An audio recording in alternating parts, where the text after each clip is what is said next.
Today's episode is made possible by Northwestern University Press and their new award-winning release, The History of Intimacy by poet Habiba Badaroun.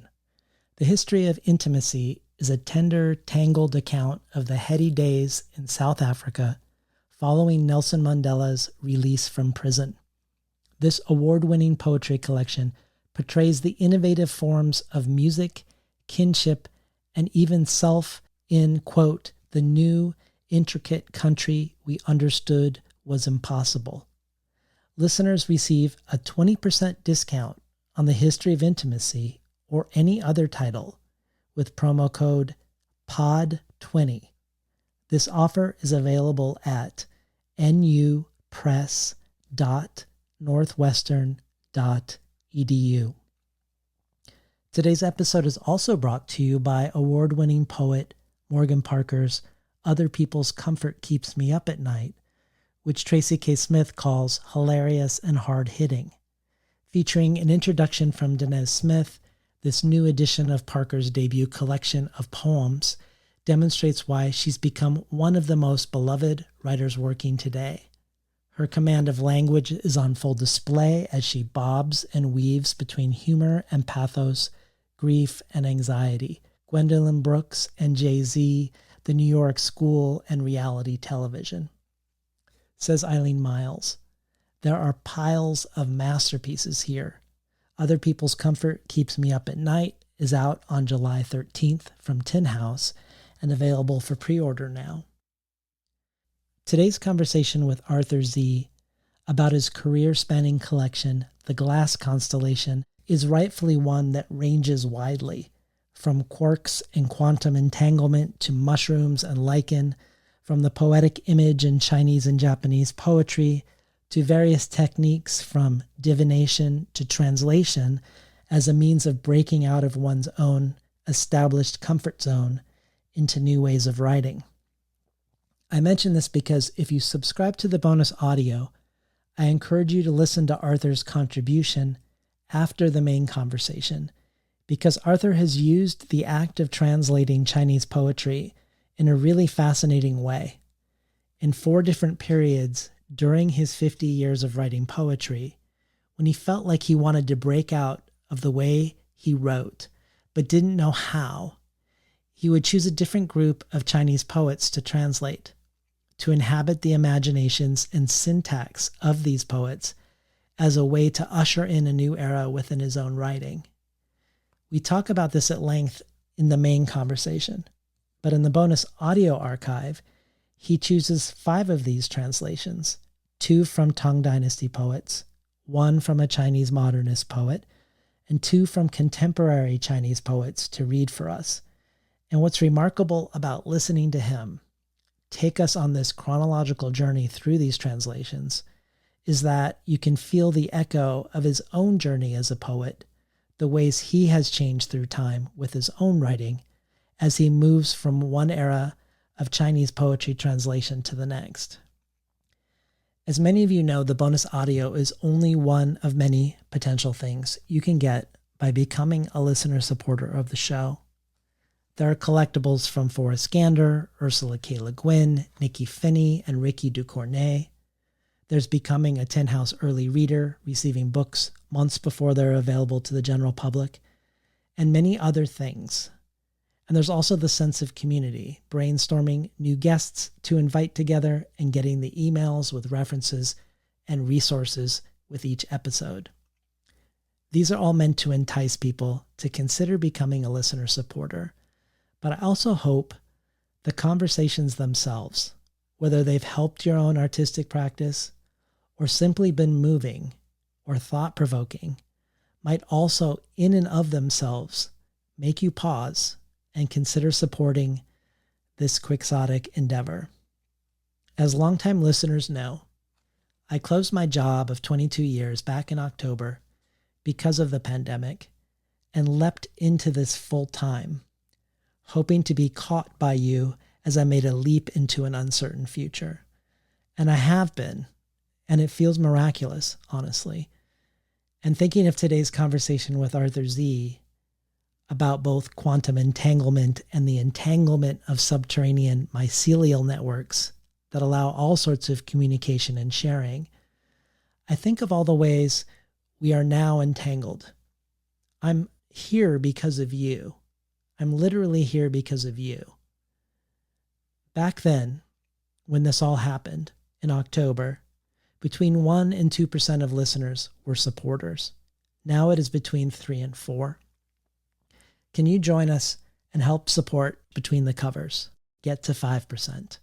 Again, there are lots of potential perks and swag and content, and you can find it all at patreon.com/betweenthecovers.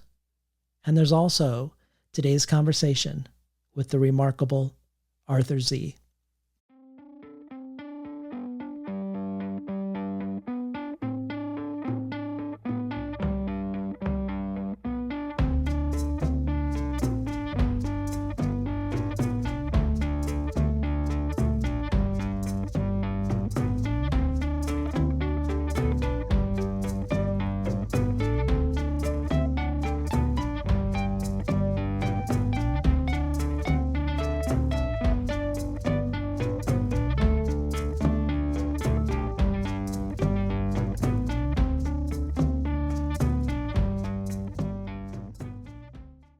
Good morning and welcome to Between the Covers. I'm David Naimon, your host. Today's guest is poet and translator Arthur Z.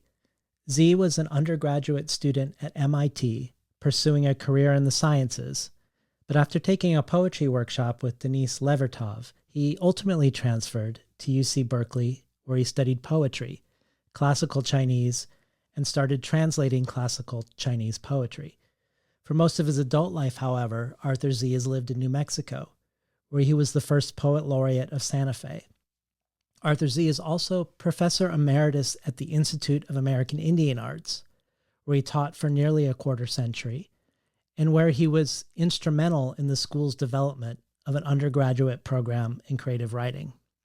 Arthur Z is the author of 11 books of poetry. These include the Pulitzer Prize finalist Compass Rose, the winner of the Penn Southwest Book Award, The Ginkgo Light, the winner of the Asian American Literary Award, The Red Shifting Web, the winner of the American Book Award, Archipelago, and most recently, Sightlines, winner of the National Book Award in Poetry. Arthur Z has also published a book of Chinese poetry translations, The Silk Dragon, winner of the Western States Book Award, and was the editor of Chinese Writers on Writing. His many honors include a Guggenheim Fellowship, 2 National Endowment for the Arts Fellowships, and a Lannan Literary Award, among many others. And in 2012, he was elected Chancellor of the Academy of American Poets. He's here today on Between the Covers to discuss his latest and most monumental publication to date, The Glass Constellation, which collects 50 years of Arthur Z's poetry, as well as 26 new poems. The Kyoto Journal Review says of The Glass Constellation, in the case of poet Arthur Z, master is no misnomer. Z as poet has been continually searching for new ways of making poetry alive, to make way for the breathing infrastructure of the poem in all its fragility and rigor. As a result of his dynamic poetic efforts, the map of human consciousness will have grown more detailed. The Chicago Review of Books adds, Arthur Z's exquisite complexities. His work is often at the nexus of modernism and spiritual contemplation, are intellectual and compassionate and altogether unforgettable. He's a verbal architect employing sharp and memorable connections to craft wildly exciting yet fully grounded experimental works through the frictions and contradictions of language, ideas, and imagery. Finally, the Library Journal says in its starred review, if any living American poet merits the attention proper to a career retrospective, it is National Book Award winning Z, a monumental collection from a poet whose lasting importance should now be recognized. The Glass Constellation is essential for dedicated readers of contemporary American poetry. Welcome to Between the Covers, Arthur Z. Thank you for inviting me to be here. Well, first, I just want to say congratulations. This is just an amazing book. Thanks. It's fun for me to look back and see every 4 to 6 years I published a book, and then the journey over 50 years is Yeah. uh, humbling and exciting, thrilling to be able to put all the poems together. Well, even though your poetry, your collected works over the past half century have been something I've been immersing myself in for 6 to 9 months in anticipation of today, I'm nevertheless a latecomer to your work. But perhaps it's sort of fitting given just how many incredible native poets have been students of yours, from Sherwin Bitsui to D.G. Okpik to Orlando White, that I first came across your poetry when 4 or 5 years ago I opened Layli Long Soldier's book, Whereas, and saw the epigraph attributed to you, which says, "No word has any special hierarchy over any other," a saying that she says she wrote down as a student of yours in a class on deep image. And I wanted to start here, as it feels like one potential entryway into your lifelong poetic project. What does it mean to approach language in a non-hierarchical way to you, and why do so? Thanks for this wonderful question. As a preface, let me just say that Sherwin Bitsui, D.G. Okpik, Orlando White, Layli Long Soldier, they were all students of mine at the Institute of American Indian Arts. And I created a foundational class when I was the chair of the creative writing program called the Poetic Image. And in that class, I walked students through classical Chinese poems, character by character, and they made translations into English and into their native languages. And one of the things I found I had to do as a teacher with native students was disassemble their preconceptions or ideas of what a poem is supposed to be, because they would oftentimes come into a class, maybe like many high school students, thinking, oh, a poem has to have a metrical pattern, it has to have a rhyming pattern, or they had all sorts of preconceptions. And as part of dismantling that and getting to open up the arena to consider of what a poem can be, I found myself looking very simply at key words where I noticed there was a tendency to maybe prioritize or hierarchically prioritize, say, sun, moon, river, horse, sunset, certain stock Native American images that might fit in traditional poems,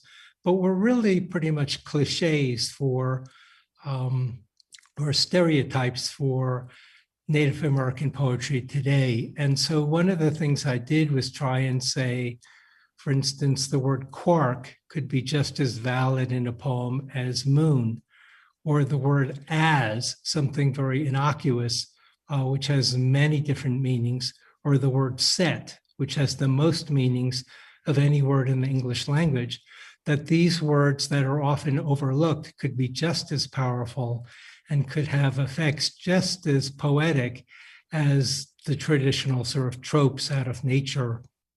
And so that was kind of like a very first step of dismantling preconceptions of what a poem could be and opening up the arena.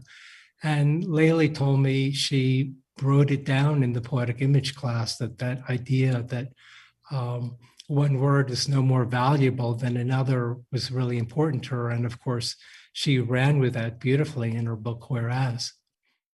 I like that you mentioned the word as, because you elevate the word as. You repeat the word as in your collection, Kipu, I think, perhaps making it a more important word than we normally consider it. And I was wondering if insisting on non-hierarchical approach to language is something more natural to a language like Chinese versus English, like where the word heart and the word autumn, when put together, create the word sorrow. So sorrow being an autumn in the heart. But at the same time, we could see heart, autumn, and sorrow perhaps having an equal status. Whereas in English, I'm thinking pronouns and prepositions and conjunctions all sort of automatically become subordinate to nouns and verbs. And I wondered if this was part of the appeal for you, for instance, when you elevate the word as, to take a quality from a language that uses ideograms or that might have a more apparently pictorial component and try to bring that wholeness and equality into English, or to trouble English, or to strange English. Absolutely. If I pick up your understanding of the character sorrow in Chinese, which has autumn above and heart mind below, and autumn having plant on the left and fire on the right, I'm fascinated by language. And the Chinese language in particular, I find endlessly fascinating because in, say, creating the character for sorrow, it doesn't necessarily prioritize heart or mind over autumn. It, to me, is, and I'm drawing on scientific background, to me, it's making or creating fields of energy or fields of magnetism, attraction and repulsion. And it makes absolute sense once you see autumn in the heart mind for that to be sorrow, but it doesn't prioritize one over the other. And I find those combinations in Chinese characters endlessly fascinating. At its simplest level, the character bright is composed of sun on the left and moon on the right. And if I didn't know, if I wasn't told that meant bright, if someone just wrote sun and moon, I could easily think, oh, well, that's the word for eclipse, or that's the word for brilliance, or that's the word for, how is it that, out of 100 different possibilities, people agreed that that was the word, the meaning was bright. I find that endlessly fascinating and mysterious. And with English, sometimes I like to look inside of, etymologically inside of words. So for instance, the word complexity, plex means to braid and come means with or together. So complexity is to braid with or together, but clearly the braiding has a kind of priority or precedence or hierarchical value over the with or together.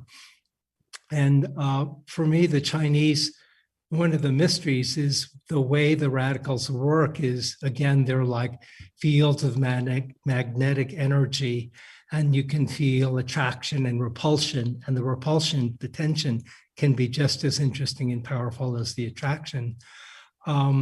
So there's that sense of maybe intuitively, I drew on that background. I grew up speaking Chinese before I spoke English in New York City. So I wasn't like intellectually or consciously thinking of an agenda saying, okay, I'm going to write poems that don't have a hierarchy. I think it just naturally happened. And you could also say Taoism is a kind of a factor too, this idea of letting go, of non-attachment, of not trying to hold on and prioritize something as more valuable than another. I can say that working with poems in English, I did get to a certain stage where I wanted to take words that I thought many English readers would take for granted, like the word as, which in the title poem of my book, Kipu, and the eponymous name, Kipu, for the title poem, uses the word as repeatedly, but as the word is repeated, it brings in a different dictionary definition, a different denotation. So I see it as a form of layering and creating a kind of resonance and a field of interaction. I don't expect the American reader to get that right away and say, oh, look at what Arthur's doing. I want these subtleties to be there and in some ways be mysteries that pull a reader back so that the more a reader reads my poems, the more they see in them. Similar to Layli Long Soldier, the Cherokee poet Santee Frazier also took your poetic image class. And he has theorized in an article that more than one generation of Institute of American Indian Arts graduates can trace their ability to construct what he calls potent word pictures to their exposure to ancient Chinese and Japanese poetry through this class. And it's a class, as you mentioned, where you put up a poem, say from a poet from the Tang Dynasty, show the students several different English translations, walk them through the poem character by character, and then have them make translations in English and their own native languages, and ultimately have them write poems of their own, sort of under this field that you've created of influence and encounter.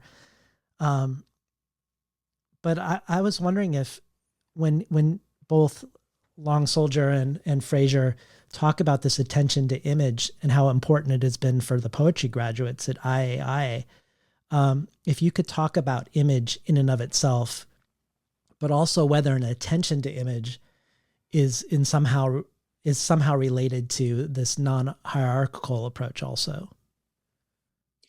Classical Chinese poetry loves to foreground imagery. That's the one thing that pulled me immediately, that attracted me immediately to ancient Chinese poetry, was the potency and power of the images. And the verbs are present tense, and the images almost felt like present tense, like these poems written over 1,000 years ago could be happening today. And I think you could argue that the image in classical Chinese poetry also becomes, interestingly, a vehicle for emotion. I'm thinking of a Buddhist poet, Wang Wei, who, for instance, in a famous poem, Deer Park, the ending image is sunlight shining on a piece of green moss. And it's really hard to convey in English the kind of ecstatic thrill and, sensational quality that image has at the end of the poem. On the one hand, it's ultimate transience, and paradoxically, it also is revelatory of a kind of permanence.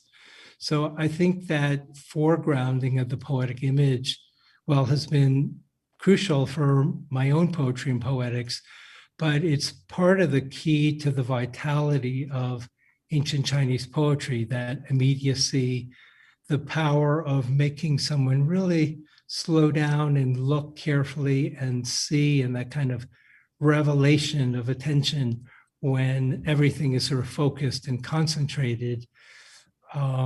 These are really sort of potent poetic vehicles to have.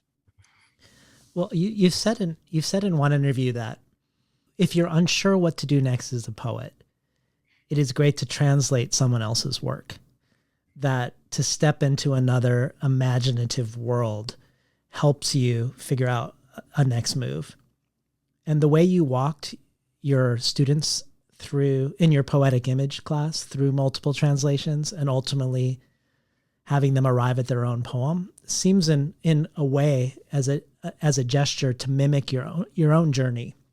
And I'm thinking that in the 70s, one way you found your way into studying poetry was through, and to studying Chinese, was by translating Tang Dynasty poets at the time. But what is most interesting to me is that in your introduction to your book of translations, Silk Dragon, you say translations continued to periodically play a significant role in your evolution as a poet. So in 1983, after your third book, some 12 years after you were translating Tang Dynasty poets, you translated a different group of Chinese poets that you felt would help open up further possibilities to you in your writing. And then you did this again in 1996 with a third different group of Chinese poets to push yourself as a poet to new places. And given that we're stepping back and looking at the arc of your life as a poet so far, that the Glass Constellation gives us this opportunity to do so, and in you assembling it, you have had the opportunity to look at your body of work so far. I wondered if you could talk about the ways your poetry has shifted through the decades, but also the ways that these three eras of translation facilitated that. Why you chose the translations you chose to help you reach beyond where you were at the time into something new and unknown. Thank you. These are fabulous questions, and I'm going to give you a long response. I hope so. No, I love a long response. In the beginning, when I was a student at UC Berkeley, I created my own major in poetry, and Josephine Miles, who was a university professor, was my mentor, and she let me take whatever I wanted, because when I arrived, I went into her office and I said, I'm never going to graduate. I have these science credits. I want to study classical Chinese. I want to take Blake. I don't fit anywhere. And she said, just take what you want. And she would go through not only my poems, but my translations. And in those 2 years I was at UC Berkeley, I was studying conversational Mandarin every day. I was working with a graduate student from Taiwan who, like I was later to do with native students, wrote out the Chinese characters for me from classical Chinese poems, and he would look up references and allusions, and he loved those poems, and he was just willing to do it. So I owe a lot of my training of classical Chinese poetry to Tsai Mei-shi, who was this grad student then.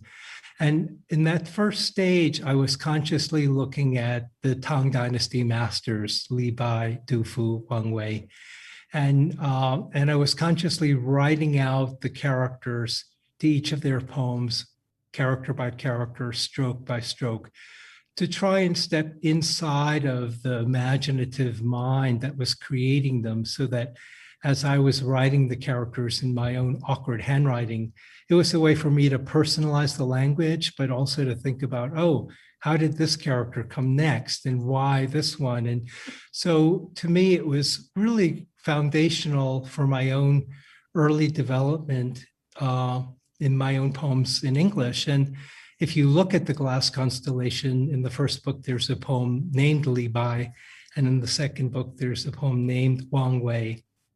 And those are two short poems in English, but with styles or allusions to the particular Chinese poets that are mentioned there. But in that early stage, I was really just trying to learn my craft, to think about how can I create a really strong, tight poem. And in many ways, my metaphor or image for that period is like a piece of ceramic ware, a beautiful pot.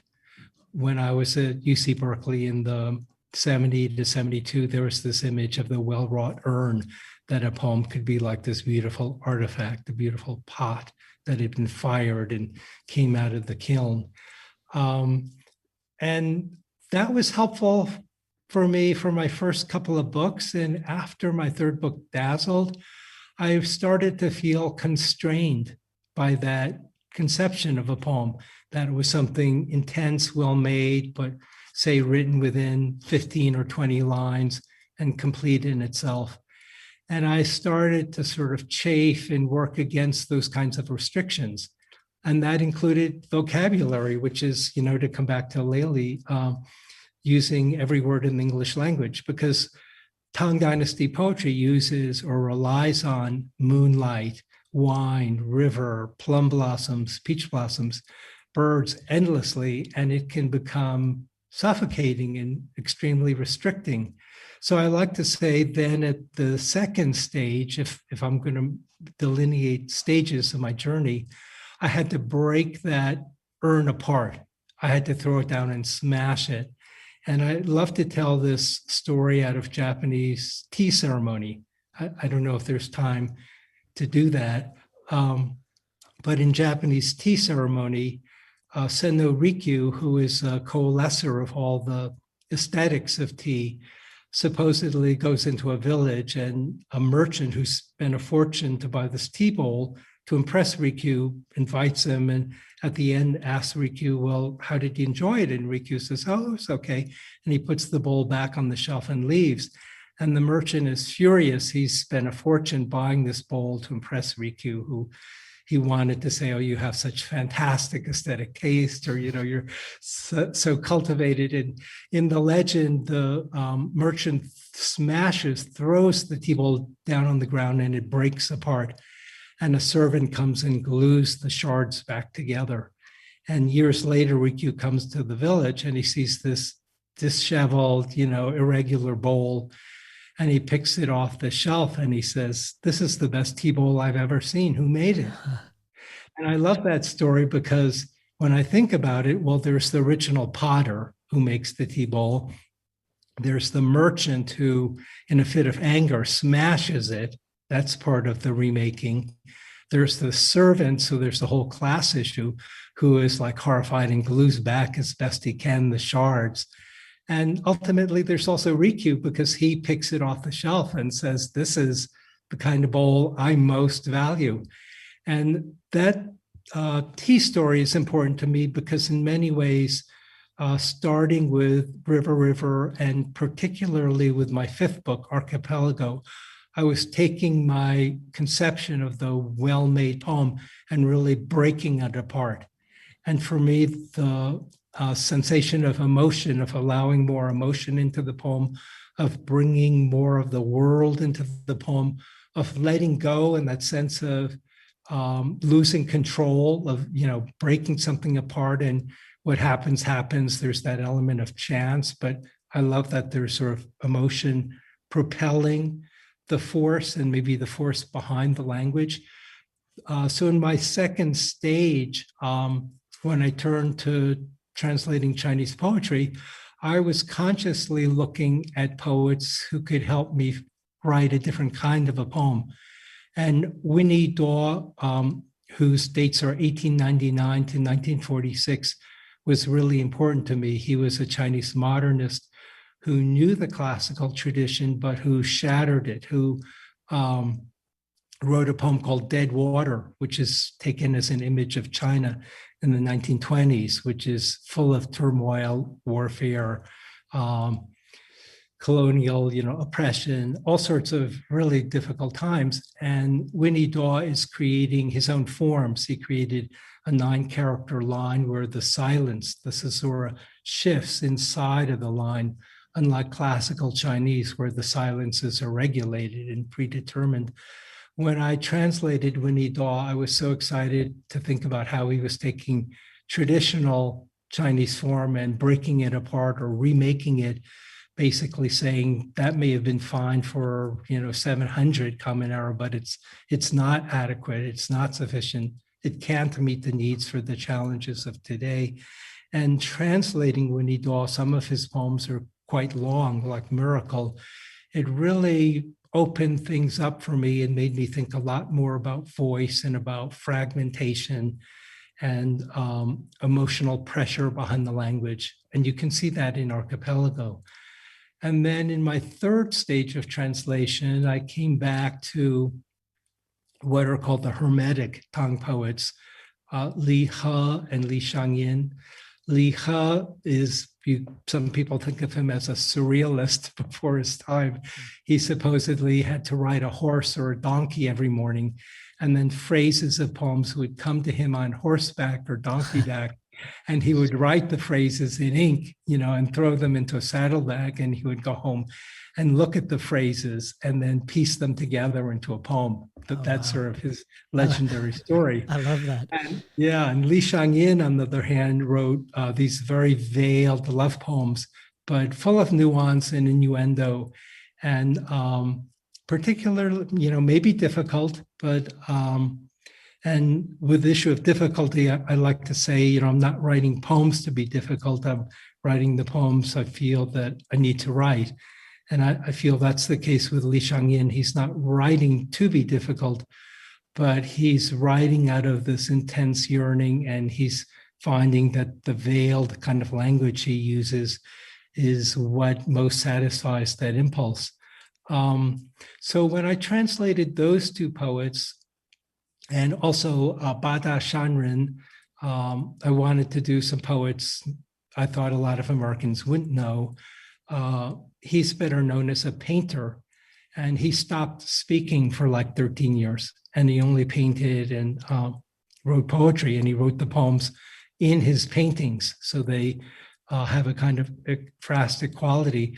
So I was consciously choosing poets that I thought were at the fringe of what was at the edge of the classical tradition, that were expanding or playing with or innovating in interesting ways.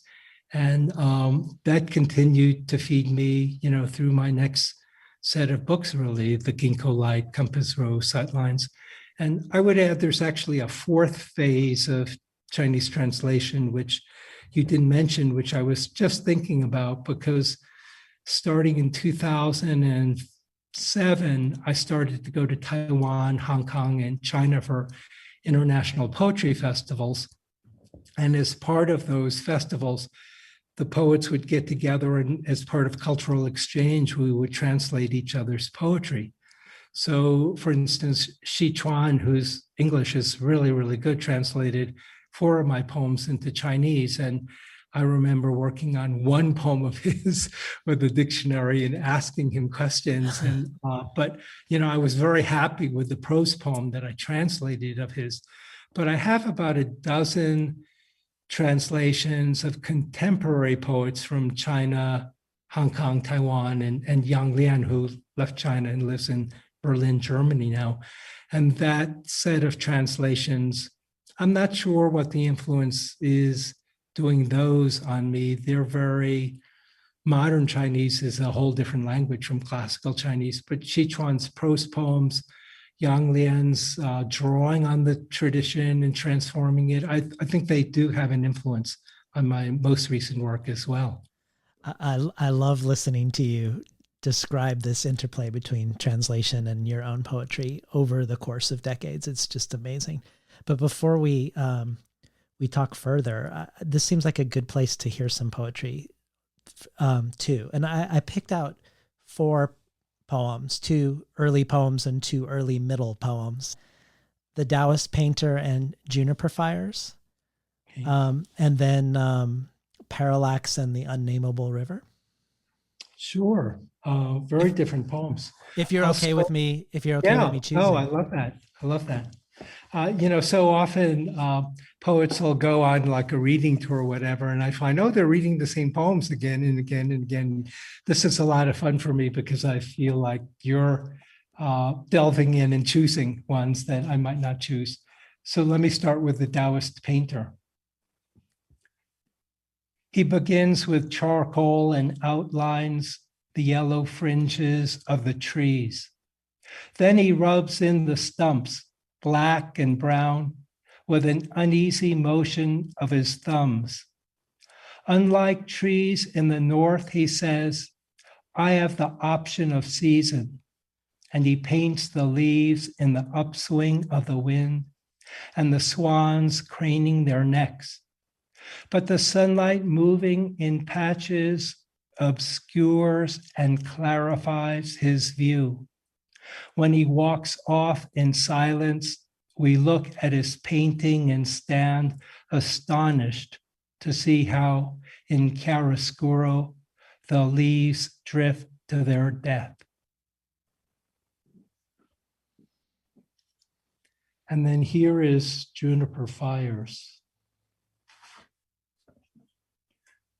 Juniper fires burn in the crisp night. I am inebriated on juniper smoke. And as my mind clears, I see a white crane standing one-legged in the snow and see clearly the rocks and shaggy pines, the winter moon and creek. Parallax. So just as a preface, that opens with 2 words in the Hopi language.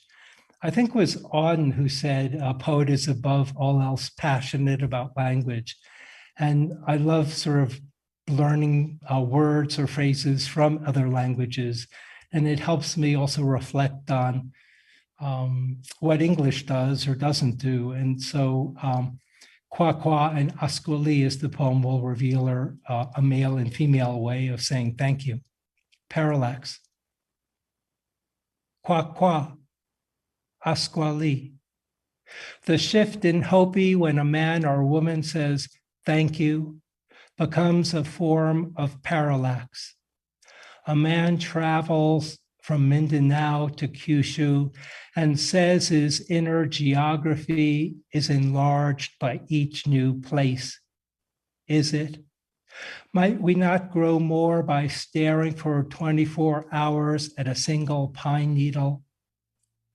I watch a woman tip an ashtray and empty a few ashes into her mouth, but I want other soliloquies. I want equivalents to Zhuge Liang sending his fire ships downstream into Cao Cao's fleet. It does not mean a geneticist must quit and devote his life to the preservation of rhinoceros, but it might mean watching 1,000 snow geese drift on water as the sky darkens minute by minute. Qua qua, asquali, whenever, wherever. And then the last poem to River River, The Nameable River. 1. Is it in the anthracite face of a coal miner, crystallized in the veins and lungs of a steel worker, pulverized in the grimy hands of a railroad engineer? Is it in a child naming a star, coconuts washing ashore, dormant in a volcano along the Rio Grande? You can travel the 4,000 miles of the Nile to its source and never find it. You can climb the 5 highest peaks of the Himalayas and never recognize it. You can gaze through the largest telescope and never see it.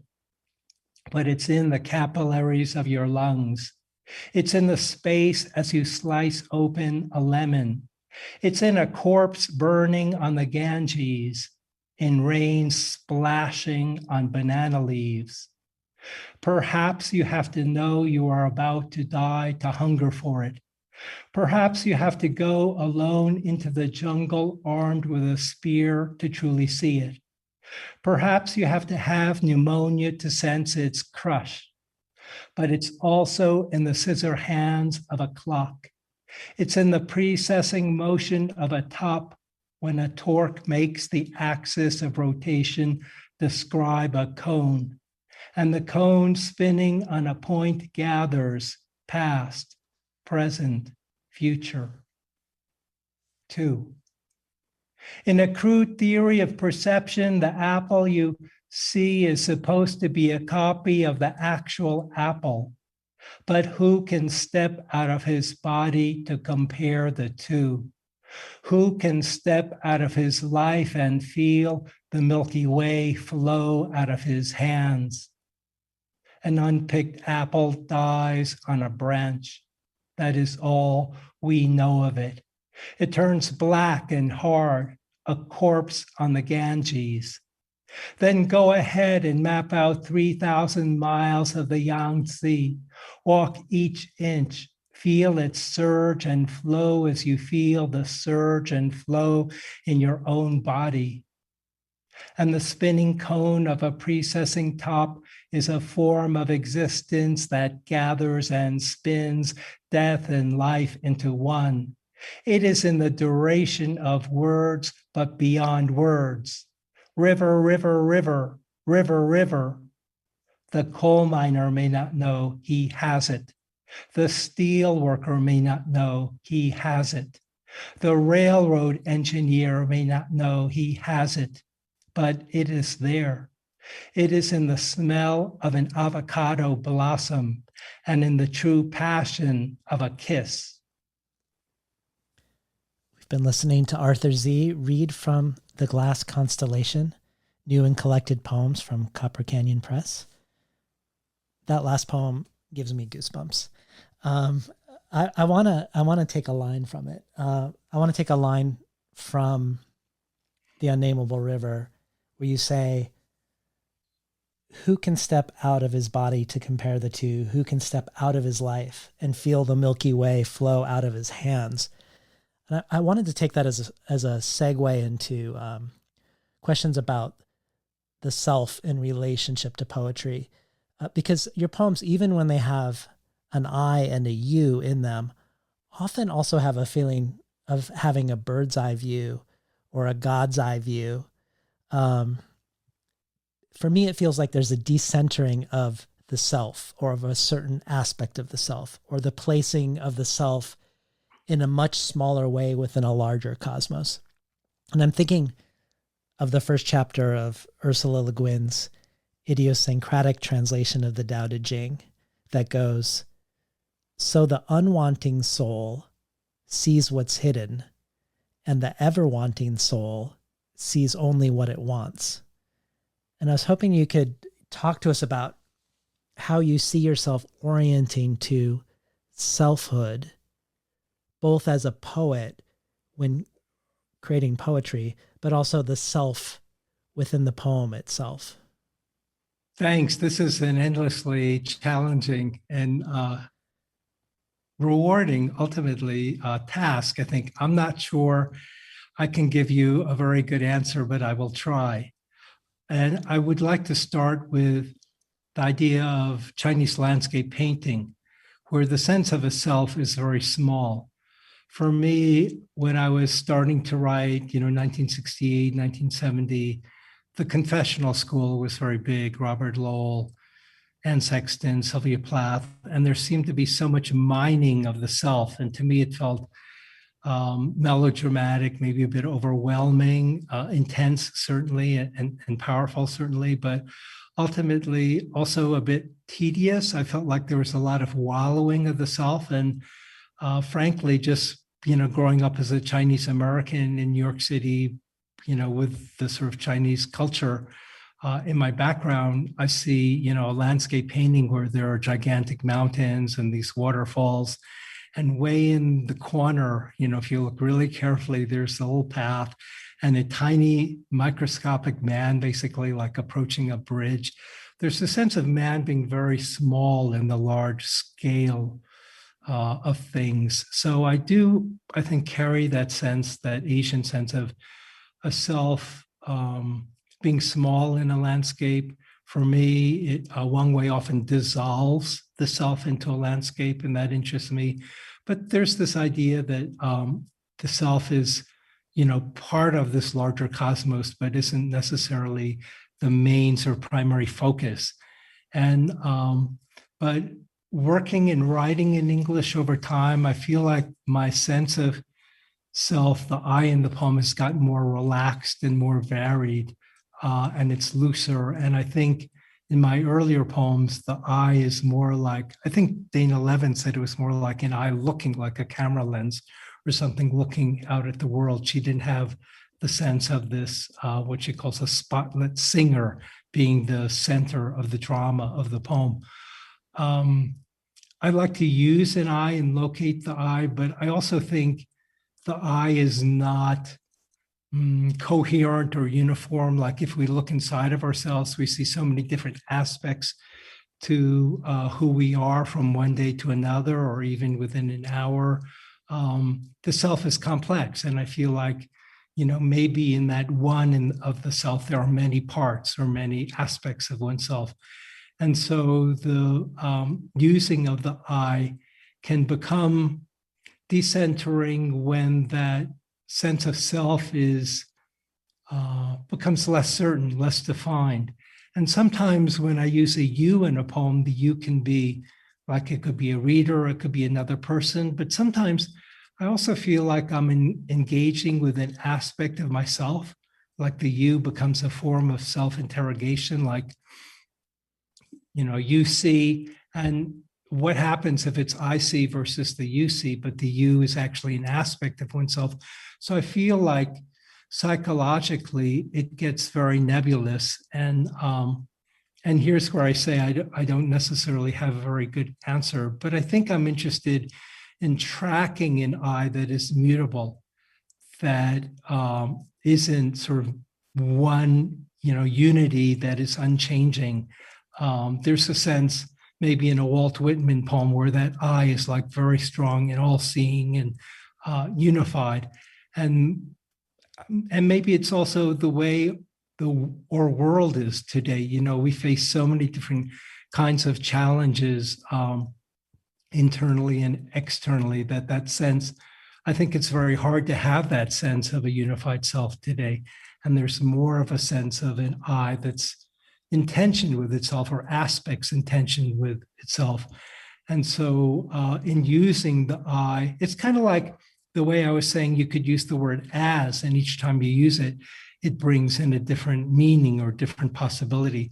And I think in writing poems with the first person singular I, in a way, I'm doing that. I feel like the I is maybe slightly different from poem to poem. And that isn't necessarily a bad thing. It's a way of layering and honoring the sense of fluidity we have about our selfhood. Well, if we take that into praxis, you've talked elsewhere about how you like to write early in the morning when you're half awake, and also that you like to create an overabundance of drafts without knowing where you're going in the generative stage, and only later to go back and look for the language within everything that you've created that you want to use.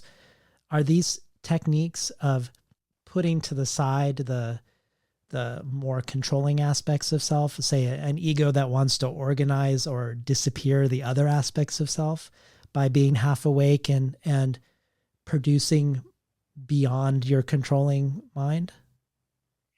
Absolutely. I'm making an anecdote here, and then I'm coming back.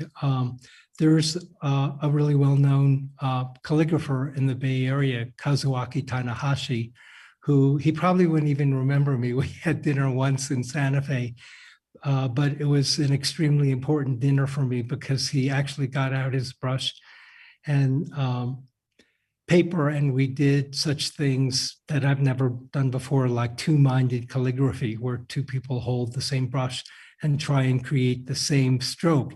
And one person is writing it upside down and one person is writing it right side up.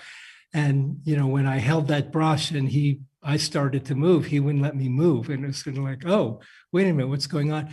And that sense of sort of tension and stillness and motion happening was revelatory to me. And I remember asking him, well, when do you do your best work? And he said, I do it when I'm exhausted, when I lose my sense of control. And that's always interested me, that maybe you could do it early in the day or late in the day. And early in the day for me is best when I'm not fully awake. I'm still in a kind of dream state.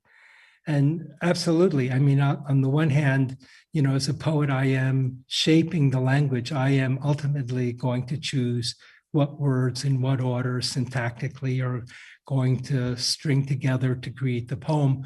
But if I know what the poem is about too soon, and this is just personal experience, in my 20s, I would say, oh, I'm going to write a poem about this. I would write it, but then a week later, I'd look and I'd say, it's not that interesting. It's sort of like you had it all, I had it all, conceived, and there wasn't a lot of discovery or surprise. And over time, I began to realize that if I slowed down the process, if I wasn't in such a hurry, I guess here's a social critique too. If I wasn't in such a hurry, maybe I could discover things I wouldn't otherwise find. And so when I started to just say, okay, I'm not going to worry about whether this is a poem or not. I'm just going to write phrases. I'm going to listen to the sound, the rhythm, the kind of spell and incantation. And working at dawn for me is a really magical time because I like to start before dawn. So I'm writing in the dark, and then as dawn comes on, branches of trees, fences, things emerge out of the darkness. And for me, that's like this metaphor of language coming up. And it's such a rich time for me if I just trust the sound and the rhythm, the fragments of images that come to me. I can find over time, as they extend themselves, a structure of a poem will reveal itself. And that's a totally different way of writing a poem, where you think, oh, okay, here's where I'm headed. This is kind of like where it's going.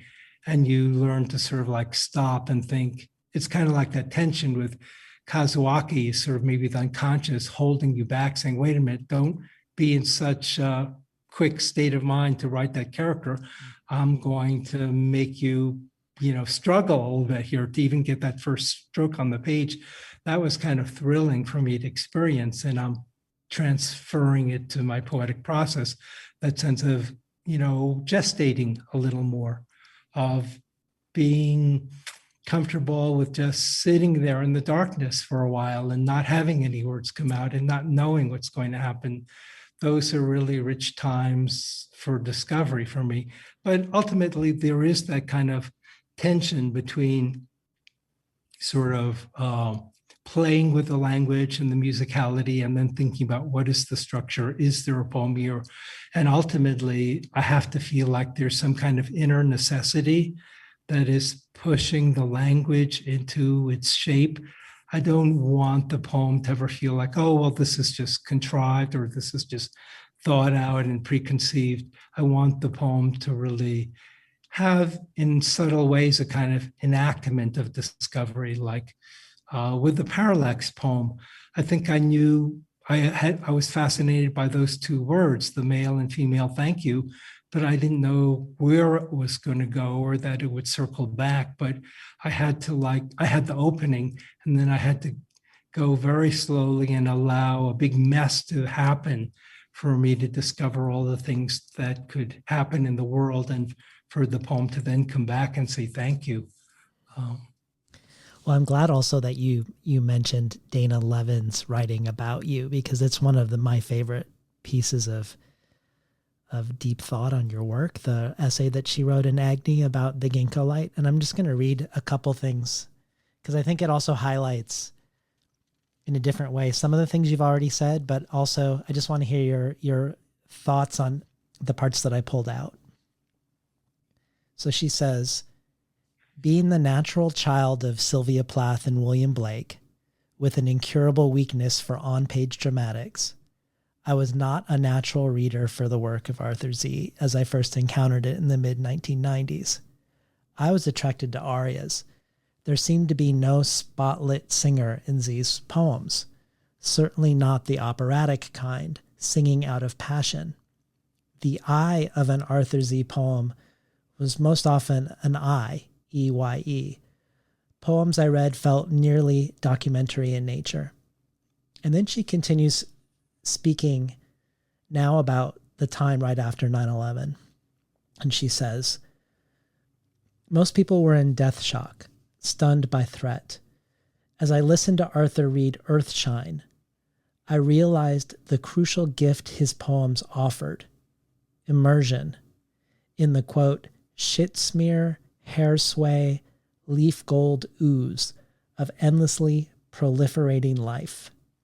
It was a gift, presented without heat, without manipulation of the heart, in keeping with the essential nature of its record, the isness of the is.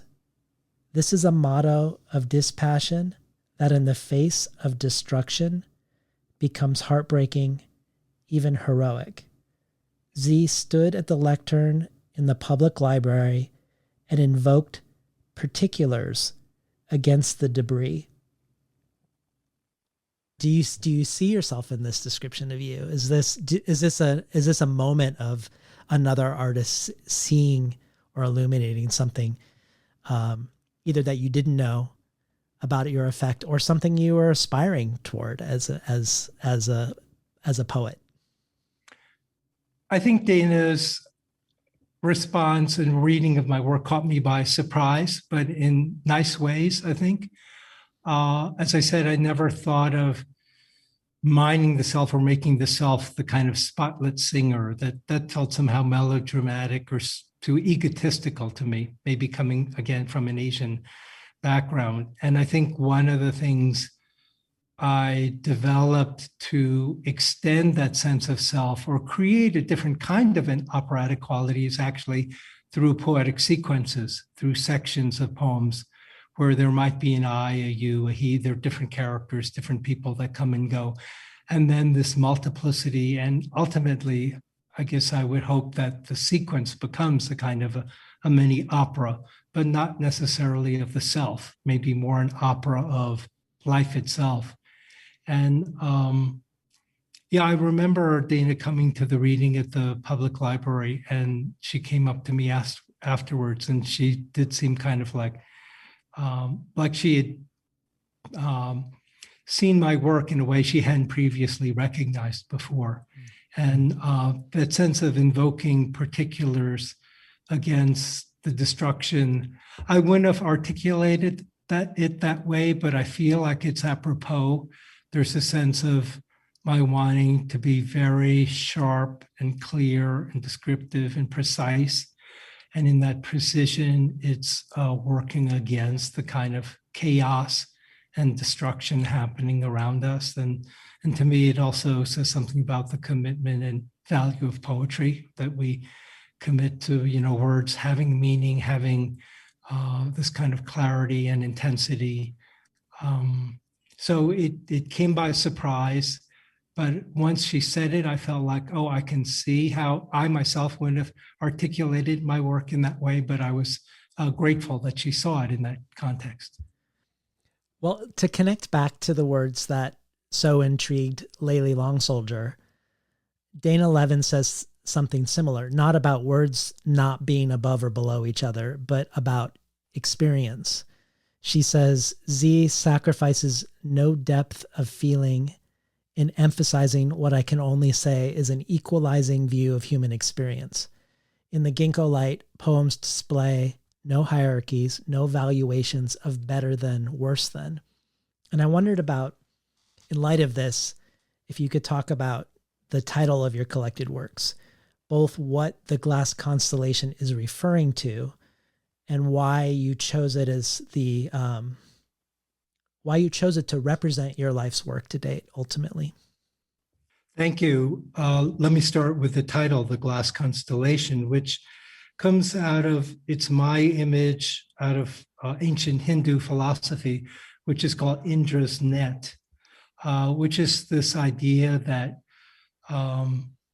if you think this gigantic net or web of the world, and at each intersection, there's a hanging jewel where some event has happened. Indra's net is this idea of interrelation and interdependency and lack of hierarchy. I'd like to transform it and think of it as an immense chandelier. If you think of all the pieces of hanging glass, suspended glass, and you shine a light beam into this immense chandelier, each hanging jewel, each hanging piece of glass absorbs and reflects the light of every other. So in terms of a kind of vision of the world, it promotes a kind of interdependency, but also this sense of where you can't necessarily see a causal connection. You have to trust or accept this notion that things are connected in ways you can't easily see or anticipate. And of course, contemporary physics will confirm that in, say, the butterfly effect, where a butterfly flapping its wings off the coast of the Yucatan causes a tsunami off the coast of, Japan. There's this idea of every little thing affects every other thing. And for me, the Glass Constellation was an appropriate image for collected poems, because even though it's a life journey and I see that I'm doing some things early on that I would do differently or can do better or whatever, they're all interrelated and each one has its necessary place. And I'm not trying to prioritize and say, oh, well, like Archipelago, that's the crowning achievement. I'm trying to say these are all poems in 10 books, including new poems, and they're all part of this large constellation, this large body of work where if a reader looks and pays attention, you will not only see certain points of connection, reflection, and refraction, but you'll see a kind of interdependency and larger vision that emerges without any kind of didactic sense of what here's the stages of a journey or whatever. It's part of an organic growing whole. So for me, the Glass Constellation made sense as a title, thinking it was one large body of work. And it's the last poem to Sightlines. And in that particular book, Sightlines comes together in the title poem. And if I ended the book there, the book would have too much of a kind of closure, like these one-liners that appear through the book all reappear in the title poem. And when I was working on the Glass Constellation as a poem, I felt like I needed one poem that was going to expand beyond this idea of all these lines coming together to create some kind of a sense of a much larger, infinite vision of space and time and experience. And so I like the idea that the Glass Constellation was named after a poem late in the book, and a poem that was long, that was like 6 or 7 pages. And then to come back to Dana's idea, yes, in the ginkgo light, I was specifically tracking the history of the ginkgo leaf as a living fossil, as its biology, what's called dichotomous venation, that each vein splits into two and splits into two and into two. That creates the fan shape, and you can never go backwards. And there's the sense of Hiroshima that's also in that book. But there's a sense of wanting to take something very small like a ginkgo leaf and finding that it could have as much value as one could see as, say, the atom bomb at Hiroshima, for the ginkgo tree to flower after the atomic blast. When I discovered that, it kind of took my breath away. And so there's a sense of urgency behind the language, but there's also a sense that the very small might look small, but who am I to say that's irrelevant? That maybe that has, like the butterfly effect, is part of the tip of an iceberg, or is part of something much larger that we can't immediately see. And also the way you describe the Glass Constellation poem, collecting one-liners from the collection that precedes it, makes me also think of holographic film. Like if you were to cut any piece of a holographic film, let's say of a chessboard, no matter how small or how marginal that piece you cut, you shine a laser through it and it can recreate the entire image. I don't know if that's connected, because it's not interdependence. It's also weirdly the fragment being the whole at the same time. Yeah, I mean, that kind of poetic thinking runs very much through my book. In Kamet Hyakutake, and to the right are fragments. Each fragment is a whole, is the last line of that poem. So I'm endlessly fascinated by sort of the part in the whole. And I love what you just did there about finding the whole in the part. Yes. Well, when I was talking to Jory Graham, I talked about the panel that you and Forrest Gander were on, that you were invited to be on. You were the two poets on a panel otherwise among climate scientists, and these climate scientists wanted specifically for you and Forrest to be there as poets. And Forrest sent me a question to ask you today. That feels very much a kindred question that I wanted to ask you.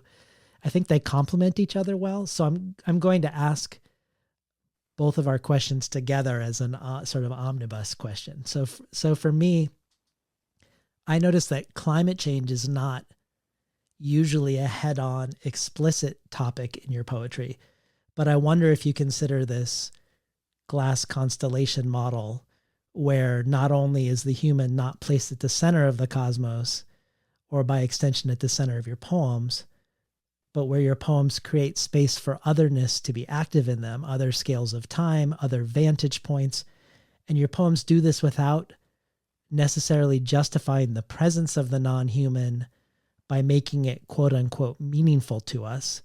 I wonder if you see this enacting of the Glass Constellation, not just as an eco-poetics, but enacting a different way of being than the one our species is currently enacting. So perhaps the process and the mode being a suggestion of a different way we could be. And here is Forrest's more evocative but related question to you. Arthur, in one short sequence in the Glass Constellation called Entanglement, you reference, sometimes by their noted absence, turkeys, great blue herons, black bears, rattlesnakes, fire ants, shark's teeth, apple, spruce, and willow trees, dogs, salmon, and pheasants. Attentiveness to the so-called natural world is nothing new in your work. Long before people began to talk about eco-poetry, Your poems insistently integrated the human and the non-human world. Is such insistence part of an ethical perspective? Does your poetry have a role to play in considering our environmental crisis? Where do I start? Those are two long, intricate, wonderful questions. I think I'll start with forest because it's on my mind. I would say I hope so. I mean, the whole issue of climate change, like it or not, is huge and it affects all of us. And I want to say that I feel like long before there was a movement called eco-poetry, I was doing certain things that were ecological by nature. I was letting things be themselves in the poems. And Forrest points to all these natural phenomena, the black bear, the salmon, the spruce. Those are all keenly attentive details, and they are part of this larger worldview. I don't ever want to feel like I, as a poet, am trying to be preachy or didactic or tell a reader like this is, what you should do or you should be thinking about this. I think the evolution of my work has been one where just being sharply attentive and observant to nature, like it or not, climate change is hugely there. And it's not there as a kind of political agenda or ecological agenda. But I do think my poetry presents a kind of ethics and ecological point of view where the relationship between humans and nature, between the self and the natural world, are possibly re-envisioned, or at least the potential to re-envision what that relationship can be is there. I'll give a number of examples. You can track mushroom hunting through the poems in the Glass Constellation. And I was just thinking earlier this week how 30 years ago, when I first learned to hunt mushrooms, I could go up to the Santa Fe ski basin in August and there would be hundreds of different kinds of mushrooms. And there would be like Lactarius deliciosus, these gigantic latex mushrooms that would be huge. They, I think, died in a drought a number of years ago. They never appear. I haven't seen them in over 15 years and not a single one. And then they were enormous. They came out in these immense flowerings. And just tracking the sort of mushrooms that appear in my poems, there's a huge diversity, and then it shrinks down to a handful. And in some ways, I was just thinking, in a way, that's reflective of what's happening ecologically at the ski basin and in the natural world. With years of prolonged drought, I think species have just died.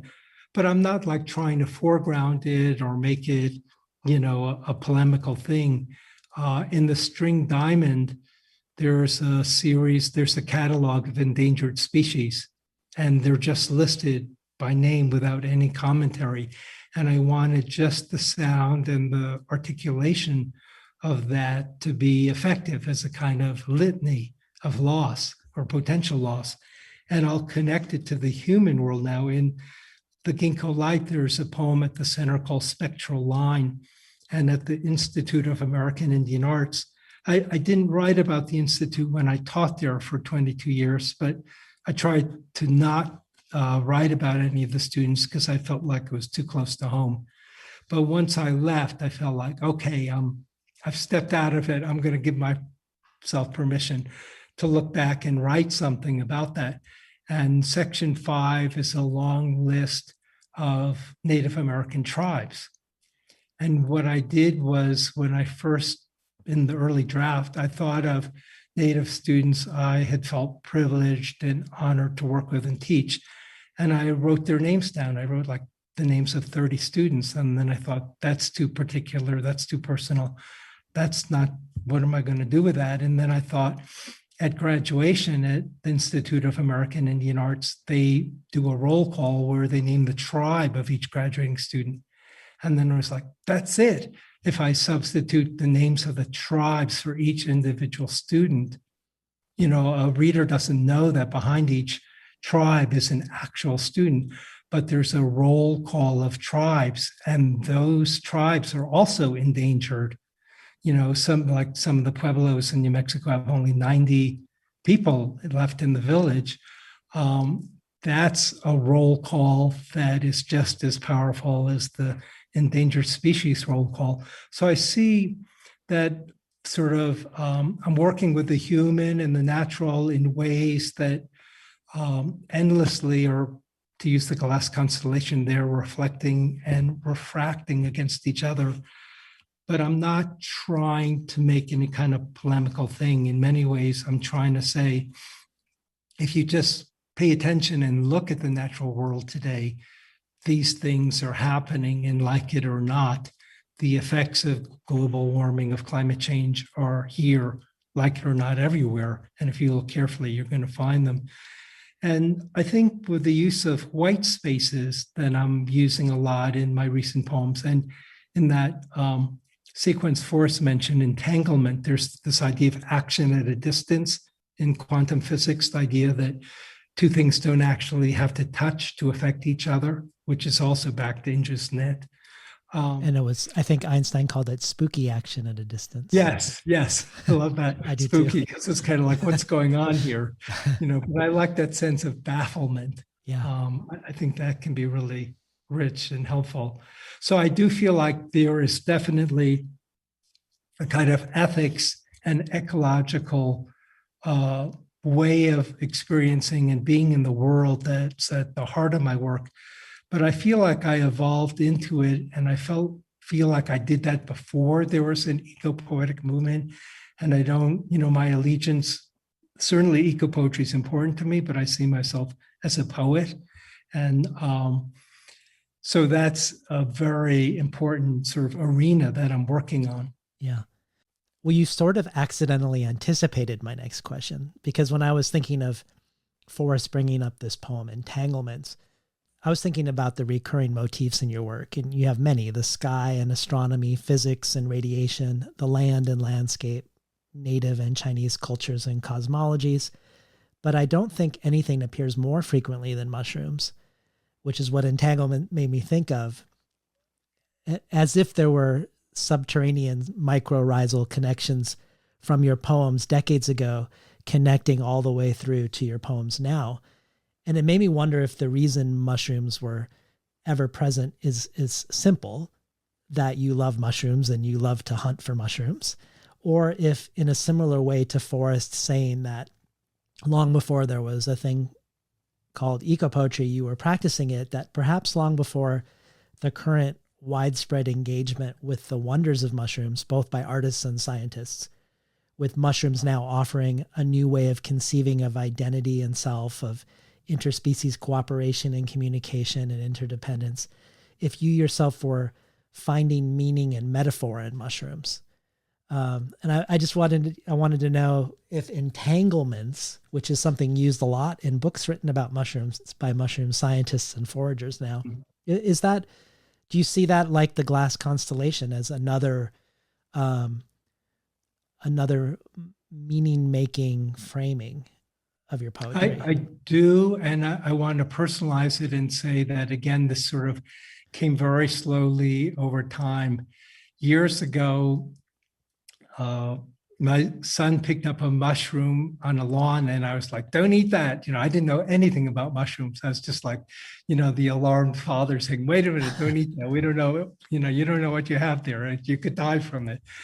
And then a few months later, my son and I saw that at Santa Fe Community College, a local mycologist, Bill Isaacs, was teaching a mushroom identification class.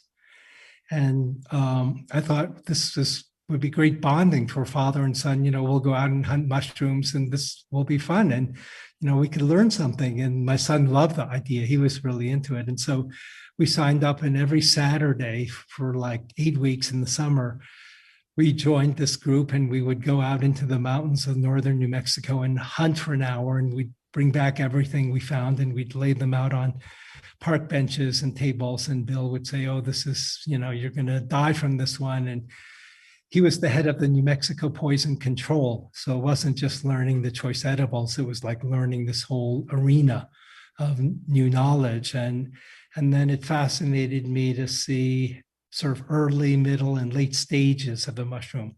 And it also fascinated me that I couldn't identify any of them by looking in a field guide. I didn't know what to look for. And in the Rocky Mountains, there are different varieties. There are all these special nuances. And Bill would say, well, why didn't you dig out the bottom below surface? Because we need that information. And I was like, well, I didn't know to do that. I just cut it off at the ground. And he was like, you missed crucial stuff. So it was like this whole learning of a new ecology, a new field. And I loved going out into nature every Saturday and Sunday, and did it for like 6 summers. And so again, it wasn't like, oh, I'm going to learn mushrooms and that's going to be like this metaphor for language. It was just a wonderful thing to do with my son. I got really excited by it. And of course, the edible ones are delicious. And it was a lot of fun. And it was also a challenge. And I began to really like going into an environment and knowing, for instance, if I go to the Santa Fe ski basin and I'm at 9,000 feet, say, or 10,000 feet where ponderosa pine is, I'm too low. I'm not even going to find any of the boletes or chanterelles, the really choice edibles. I've got to get higher up into the spruce and fir. And I loved learning, like reading a landscape. Like even before looking at a mushroom, I had to look at the vegetation and what wildflowers were blooming. It was a way for me to really experience nature in a kind of detail I had never done before. And then to be hunting the mushrooms and collecting them and also sort of scattering them in these baskets, it just became a whole new field of learning. And yes, then ultimately I began to think, I love this idea that the mycelium is below surface. It's sort of like the subconscious. And then when the mushroom fruits and pops up above ground, maybe that's like this spontaneous outpouring of a poem or whatever. Yeah. But, you can be too logical or whatever. I love that, though. But I liked the idea that there was the sense of mystery and surprise and discovery. And I'll end by saying at one point, there's in Sidelines, there's a poem called Lichen Song. And it was the poet G.C. Waldrop who wrote me, and he sent me this big book called The North American Field Guide to Lichens. And he said, Arthur, you've been doing marvelous things about mushrooms, but maybe it's time to put a pause on that. What about lichens? And I'd never thought of lichens. It's like, oh my God, that's a whole arena I don't know anything about. Yeah. And Forrest, speaking of Forrest, his whole new book is I know, lichens. It's all about lichens. Yes. Yeah. That's beyond me. The lichens get too technical. But it did inspire me to write a poem called Lichen Song in the voice of lichen. Well, that's a perfect segue, because I was hoping we could hear mushroom hunting in the Jemez Mountains from your collection Archipelago, and then maybe I don't know if we'd call it a companion to Lichen Song, but Salt Song from your last collection, Sightlines. Mushroom hunting in the Jemez Mountains. Walking in a mountain meadow toward the north slope, I see red-cap amanitas with white warts and know they signal seps. I see a few colonies of puffballs, red ruchulas with chalk-white stipes, brown gilled, poison pie. In the shade under a spruce are 2 red poured boletes. Slice them in half and the flesh turns blue in seconds. Under fir is a single amanita with basal cup, flaring annulus, white cap. Is it the Rocky Mountain form of Amanita pantherina? I am aware of danger in naming, in misidentification, in imposing the distinctions of a taxonomic language onto the things themselves. I know I have only a few hours to hunt mushrooms before early afternoon rain.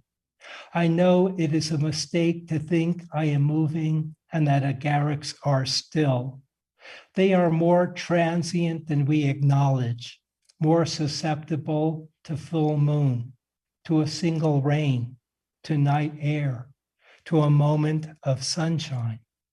I know in this meadow my passions are my carousal with nature.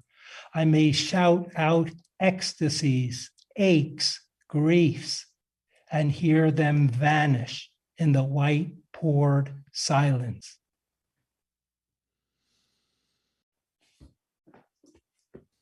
Let's see, and then Salt Song. Salt Song. Zunis make shrines on the way to a lake where I emerge, and Miwoks gather me out of pools along the Pacific. The cheetah thirsts for me. And when you sprinkle me on ribeye, you have no idea how I balance silence with thunder and crystal. You dream of butterfly hunting in Madagascar, spelunking through caves echoing with dripping stalactites. And you don't see how I yearn to shimmer in orange aurora against flame. Look at me in your hand. In Egypt, I scrubbed the bodies of kings and queens. In Pakistan, I zigzag upward through 26 miles of tunnels before drawing my first breath in sunlight. If you heat a kiln to 2,380 degrees and scatter me inside, I vaporize and bond with clay. In this unseen moment, a potter prays because my pattern is out of his hands. And when I touch your lips, you salivate. And when I dissolve on your tongue, your hair rises. Ozone unlocks. A single stroke of lightning sizzles to earth. We've been listening to Arthur Z. read from his new and collected poems, The Glass Constellation from Copper Canyon Press.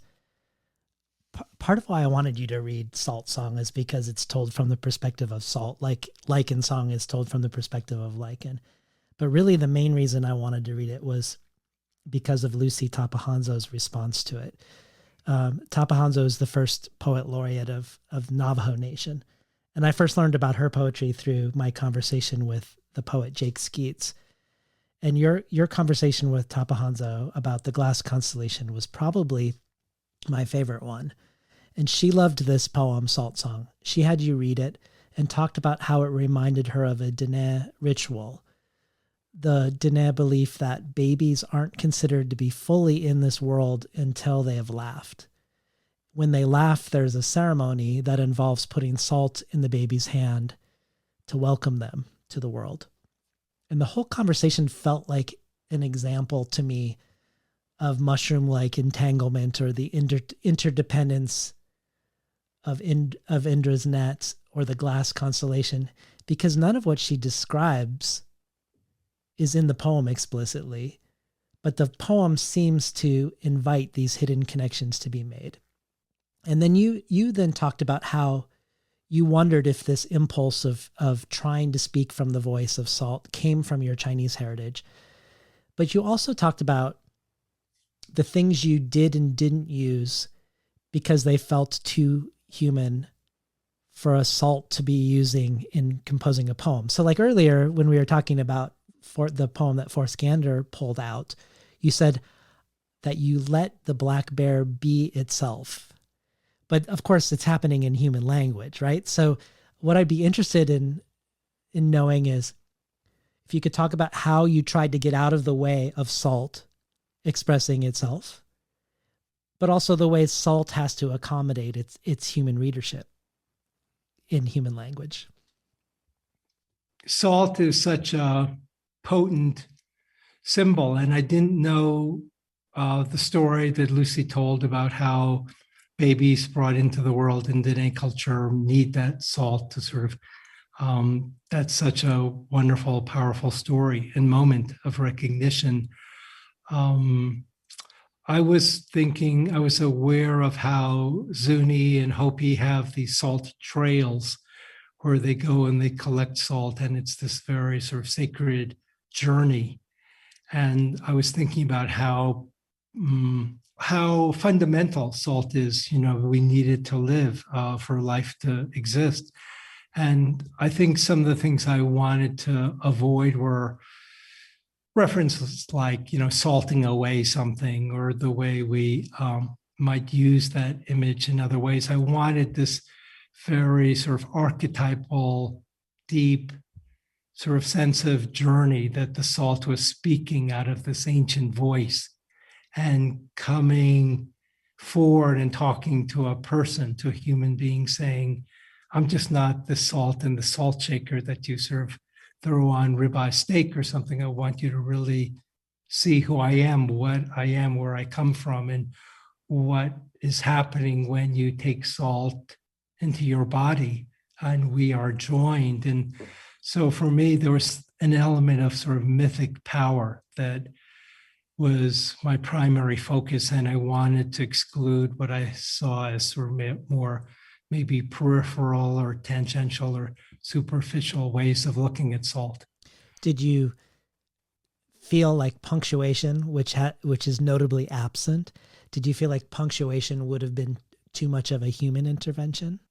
Yes, absolutely. Actually, I wrote it out in lines, I believe, early on with punctuation. And I felt like this poem and the lichen song, they both, for me, have a kind of urgency behind them. The lichen is telling the person, you're in such a hurry, you're going to walk away from me, and I'm stuck on the ceiling here, but there's a lot I've seen that you should really think about. And the same with the salt, saying, wait a minute, you really need to pay attention here. So the poem in lines didn't feel right to me. And I had to think about, well, what would be a form that would be appropriate? And I felt like it's almost like a run-on sentence, like the lichen and the salt have this urgency. They need breathing spaces, but the punctuation is too mechanical or too human artifice. And it needed to be more like this sort of voice or breath or pressure that only stopped to sort of gather itself to make the next sort of statement or assertion, or say, look at this. And so when I hit on that sort of form in prose and then had those spaces, it felt like that was the right form. Well, I want to turn to another aspect of your writing and another way you relinquish control or invite factors into your writing beyond your control. And that's the role of divination, of tea leaf readings and the I Ching. I know that the beginning of the Glass Constellation isn't chronological, but I believe, if I'm correct, the first poem we encounter, called Before Completion, is your first poem using the I Ching as part of its making. And I was hoping maybe you would talk to us, generally speaking, about the appeal of the I Ching as a poet, and then dial down a little into the particulars of how you might use it to make a poem, or as some part of the process of making a poem. These are fantastic questions. Thank you. Yes, Before Completion, the first poem in the Glass Constellation, is in 6 sections, and it's designed to mimic the 6 lines of a hexagram of the I Ching. And to personalize it, I had never used the I Ching in my life before 1993 or 4. And I got a call early one morning. Naomi Shihab Nye in San Antonio, Texas, called me, and she said, I believe you are a friend of this Misty poet, Gu Chung. He killed his wife and hanged himself in New Zealand. And I felt like I needed to tell you this news. And it was early in the morning. I was, again, speaking of being half awake, I was like stunned by it. And I thought, I had met Gu Chung in 1985 in Beijing. We'd become friends. And I was so stunned by that. I thought, what do I do with this? Just there's such a strong emotional shock. And then I thought, maybe I'll throw the coins with the I Ching and see what gets generated and see if that helps me reflect on the situation. And I threw Before Completion, and I had this idea of someone maybe who dies before they complete their life's work. But in looking at the lines, and the I Ching it's based on yin and yang. For those who don't know the system, it's based on sort of solid and broken lines, male and female lines. um, odd and even numbers, and you throw 3 coins 6 times to create this pattern. So there's this element of chance. And you can say, oh, you're relinquishing control. On the other hand, you might say you're opening yourself up to something larger and discovering a pattern that's there. I like the I Ching because ultimately it actually puts the human responsibility back on yourself. I find that as I do it, it says like, perseverance furthers, or, the superior man would do this. And then I ask myself, am I really the superior man? Maybe I'm an inferior person. I'm the frail, flawed person, but this is what I'm supposed to do. But it's a way of sort of mirroring back and thinking about how each moment is unique, but also part of a continuum, part of something larger. And so before completion, I looked at the pattern of lines and I thought for each solid line, I'll write a section in a block-like stanza. And for each broken line in the hexagram, I would write a fragmented line. And I eventually played with it so it doesn't exactly fit the hexagram, but it's what got me started. And then that led me to other experiences. And my wife, Carol Moldau, is a poet, and she did the I Ching in New York City, and she had a bunch of yarrow sticks. And I had never done the yarrow stick method before. And I had never done it with someone else before. And we did the I Ching together using the divination process of yarrow sticks, where you're physically holding these stalks, which are irregular, and setting them aside in groups. And I loved that. Was a very different experience of doing the I Ching, where it's extended and much more meditative. And then doing it with someone, I thought was really wonderful. It wasn't just sort of the solitary self, but this kind of back and forth conversation about an issue at hand. And so I found myself wanting to use the I Ching at certain points where I felt like, what can I learn from this? It's not like the I Ching ever says, do this.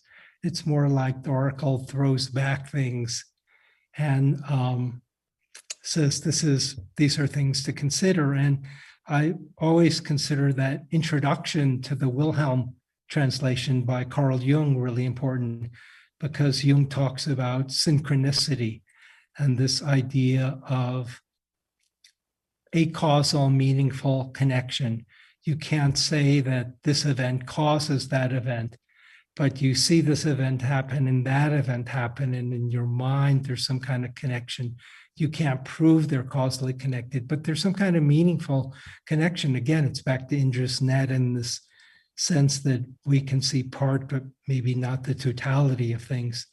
And that became really important for me as a method. And I'll add and say that sometimes when I'm at a certain stage in my own writing, and I'll lay out poems on the floor and think, what are its strengths? What are its weaknesses? What are repeating phrases? What could I be thinking about doing that I'm not doing? Sometimes I will use the coin method and throw the I Ching and say, what am I not seeing here? What should I be thinking about? It's just for me a way of reflecting and extending sort of the boundaries of consciousness. And finally, let me say, like John Cage and Jackson McLough, you found the I Ching extremely helpful, because for Cage, it was a way to take the ego out of the process of decision making. If, like rolling the dice, that determined the sequence of, say, notes that were being played in a particular musical composition, he created it, but it incorporates the element of chance. And Jackson McLough loved the idea of decentering the ego and not having that ego in charge of everything, and throwing the I Ching allowed him to create, he called these like global poems, where you were like, the poem was like this mesh of words on a page, and you chose your own path through. But then there was a sense of, it was nonlinear, and it incorporated chance in a way that I think was humbling and fruitful. You're one step ahead of me on many questions, actually, because I was going to mention this. this Donald Justice lecture on silence in John Cage that I was listening to, where he mentions the line, chance is always tinged by the conception of fate. And you've sort of answered that it seems like you are in that group, in the sense that it's less about randomness and more about meaning making or meaning revelation through the process. Absolutely. Yeah. Yes. Well, another way we can look, or another way you look at this, at these interconnections, is through explicitly through quantum physics and chaos theory. And Murray Gell-Mann, the physicist who coined the term quark, named the title of one of his books, The Quark and the Jaguar, after your poetry. And to me, the language of quantum physics often sounds evocative and even spiritual, like Gell-Mann's term, the Eightfold Way, which is a method of grouping quarks that helped explain and predict the presence of certain subatomic particles. And there's even the notion of quantum entanglement that suggests that the quantum state of any particle or group of particles can't be described independently of the state of the others, even when these particles are separated by a large distance. So quantum entanglement on the macro level both makes me think of mushrooms and also of the Buddhist and ecological notions of interdependence. But I'm curious if you could talk a little bit more about this aspect of your work. If it's the language, the specific trove of vocabulary of physics, or what the physics itself is uncovering, or probably, I'm guessing, both, that feels important to draw into your poetry and into your poetics? Both. I'm going to personalize my response again. I hope this is fun to do because I don't always get the chance. Yeah, no, I love that you're grounding this in lived experience. Someone asked me once, how do I draw from physics and, weaving and mushroom hunting? I said, it's not out of a book. It's lived experience. And I suppose my background as a science dropout at MIT was helpful. But for 10 years, I worked as a poet in the schools in New Mexico from 1973 to 83, all over the state. And one of the women who worked for the State Arts Council, Helene Solansky, used to have the poets over for these dinner parties. Well, it turns out her husband, Richard Solansky, was a theoretical physicist. And he became the director of the theoretical division at Los Alamos National Laboratory.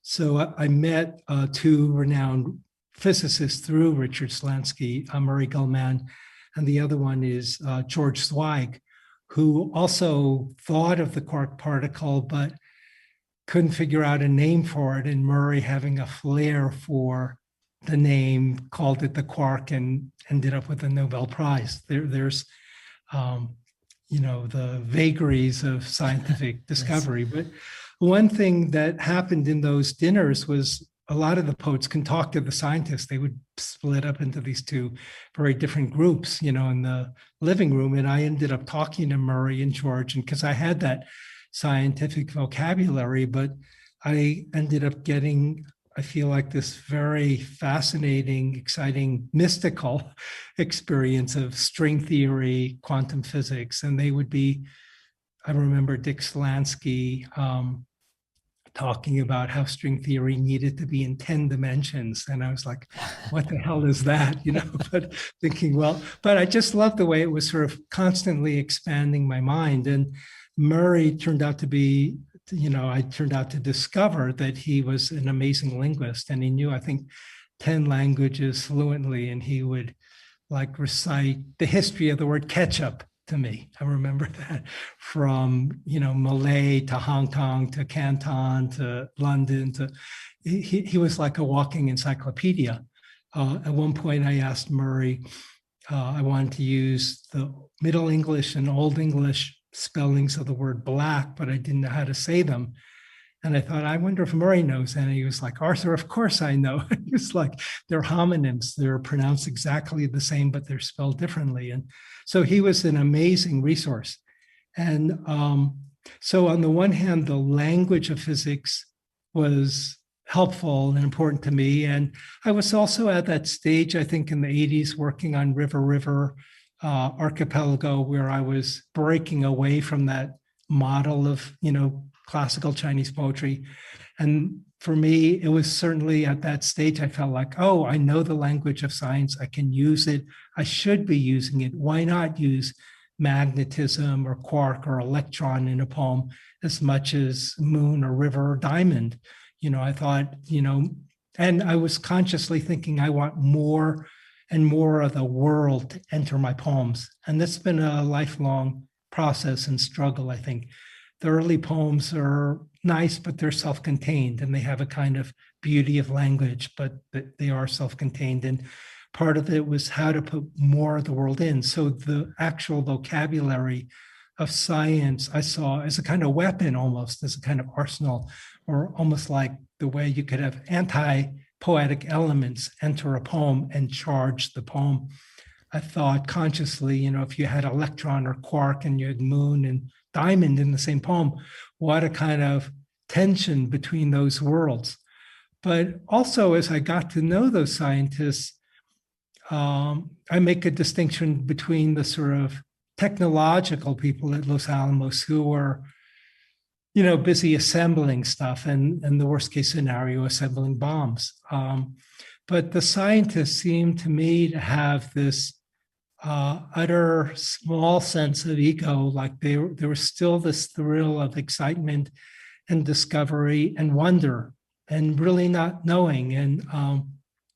And Murray was amazing and fanatical for that because his sort of reach was so varied. And actually, he said to me at one point, the problem with young physicists was their base of knowledge was too narrow. It was only like physics. He knew anthropology, he knew languages. And he called me one day and he said, I was reading this poem aloud from River River, and it has the phrase, the quark and the jaguar, and the quark is simplicity, the jaguar is complexity. And he said, I have the ideas, but Arthur, you're the poet, you have the images. And I've never forgotten that. He said, I cannot come up with the images. I got the ideas. Can I use your image as the title for my book on complexity and complex adaptive systems? And I said, sure, it'd be an honor. So that's how that came about. But then that idea of thinking of 10 dimensions, or these dimensions we have very little inkling about, started. I tried to interpret them poetically, to think about how can I use that as a poet? How can I extend and expand the arena of the poem again? So like this last poem, Entanglement, that Forrest has been referring to, is my return after many years to quantum physics.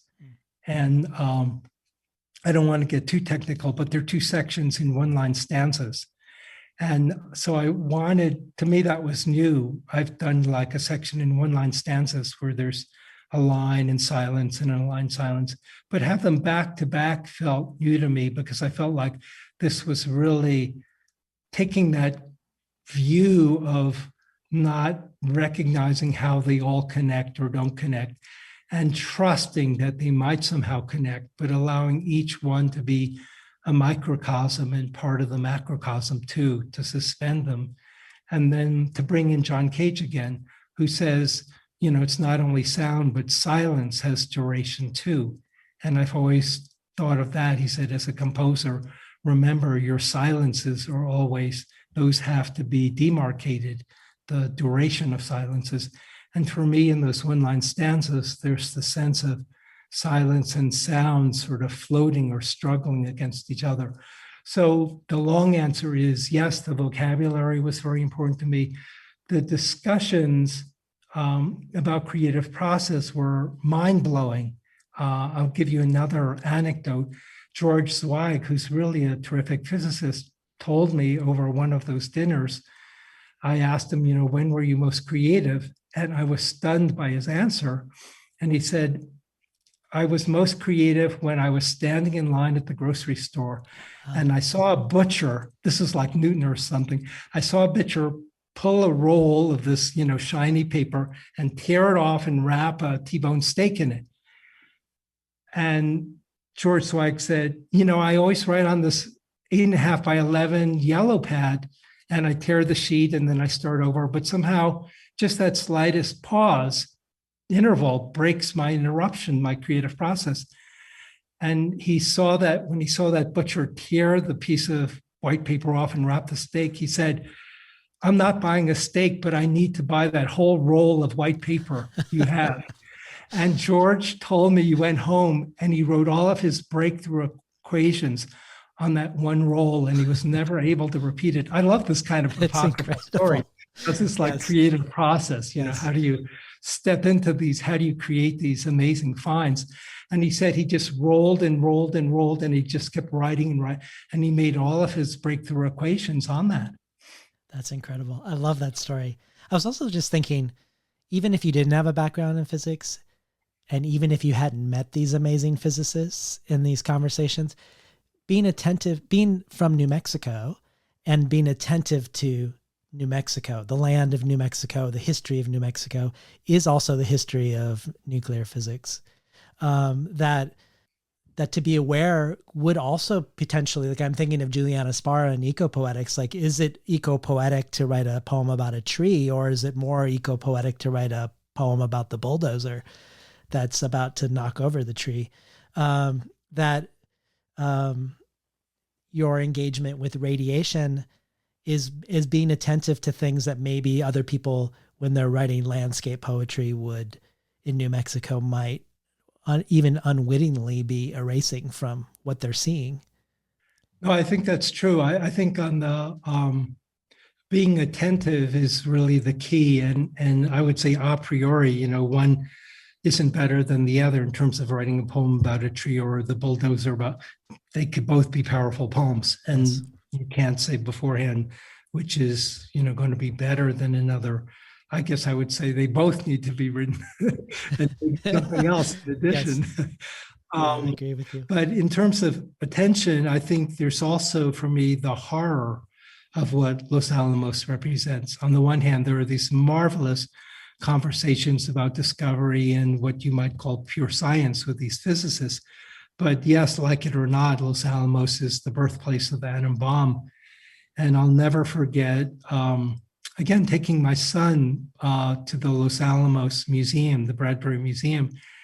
And, you know, he was in elementary school and they have all these gadgets set up and it's fun for the kids to press these buttons and see lights go on. But one day I was horrified to see in this museum that they had certain exhibits set up where, like, if you pressed a button, suddenly you might not have been aware of it, but there were lights embedded in the floor. They would like flash across the floor and they would show like what it was like to be at ground zero or at the point of ignition for an atom bomb.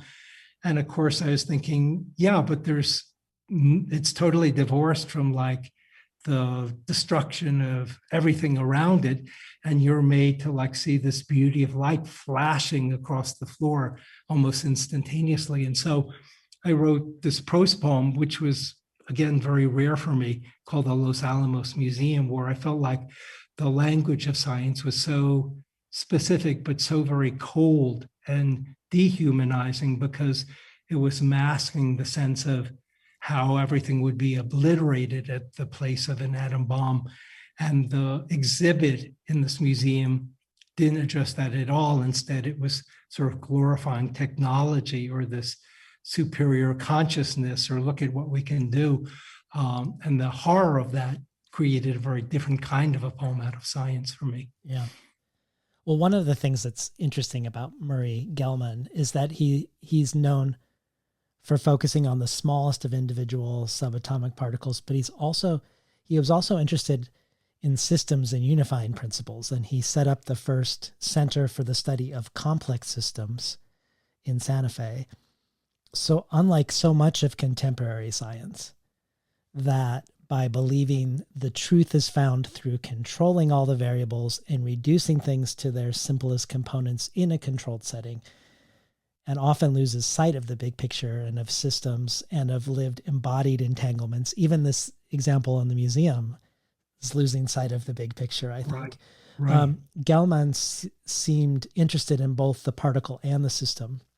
And I wanted to ask you about that because you're interested not just in notions of scale, what we can see through a telescope, what we can see through a microscope.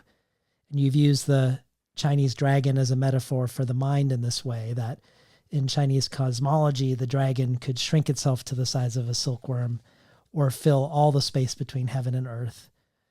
Or the line in one of your poems that goes, he glances at Cassiopeia, arcing toward the north-northwest, wonders if mosquito eggs in the pond are about to hatch. And you not only see the imagination as endlessly branching, like you've mentioned, with this branching connecting poetry and ecology and the unique branching pattern of the ginkgo leaf becoming a metaphor for the imagination. But on top of all of that, you have this ongoing engagement, as we've touched on earlier, with the relationship of the parts to the whole, or the particle to the system, perhaps. The question of the connections between parts, the wholeness of parts in and of themselves, and how the whole is made of parts. So, for instance, your collection, Archipelago, each island in an archipelago is a discrete thing on its own, and yet is participating, or at least we see it as participating in something larger, even if we can't see the connections between the islands under the water. In your collection, Quipus are a Peruvian mathematical and linguistic system that uses patterns of knots that are made along a string. So again, we have these discrete things that either serve a purpose in math or in language, but they're all connected into something larger. And I think we could even say that in your uncollected poems about the acequias in New Mexico, where many families are collectively responsible for the upkeep of the acequia, the ditch of water, and they participate in a responsive system among the families and between the families and the status of the water in the ditch with regards to who draws water when, how much water, that you could see this as part of a whole and parts inquiry. But I didn't know if you see these things as connected. Do you see the Quipu, the archipelago, and the acequia, the fragment and the whole, the individual and the species in the environment? Are these all different manifestations at different points in your life about this question of, I don't know if it's the holographic nature of reality or the glass constellation nature of reality? Yes, I think so. And I think they're related in the sense that I'm not necessarily looking for or hoping for an answer, because they're one of my central obsessions, and like it or not, I have to sort of write through them or write against them and with them. In Archipelago, the title poem draws its energy from Ryoanji, this temple in Kyoto, Japan, where 15 stones are set in a sea of raked gravel. And 3 of the 4 sides have walls, and so you can only walk back and forth along one side. And as you look, you can see 12, 13, 14. You can never see all 15 stones at once. They're positioned, they're designed in this particular way in these clusters. And I found that sort of exciting and mind-blowing and wonderful. And it became the sort of structure for that whole book, where each poem could have its own configuration, but below surface, like the mycelium, they would be connected. So yes, I see it as an ongoing project, and I feel like, but rather than mere repetition, I hope it's sort of like this idea of Homeric return. I've mentioned in some interviews that Robert Fitzgerald said that when phrases are repeated in Homer, they're not mere repetitions, but they're layerings.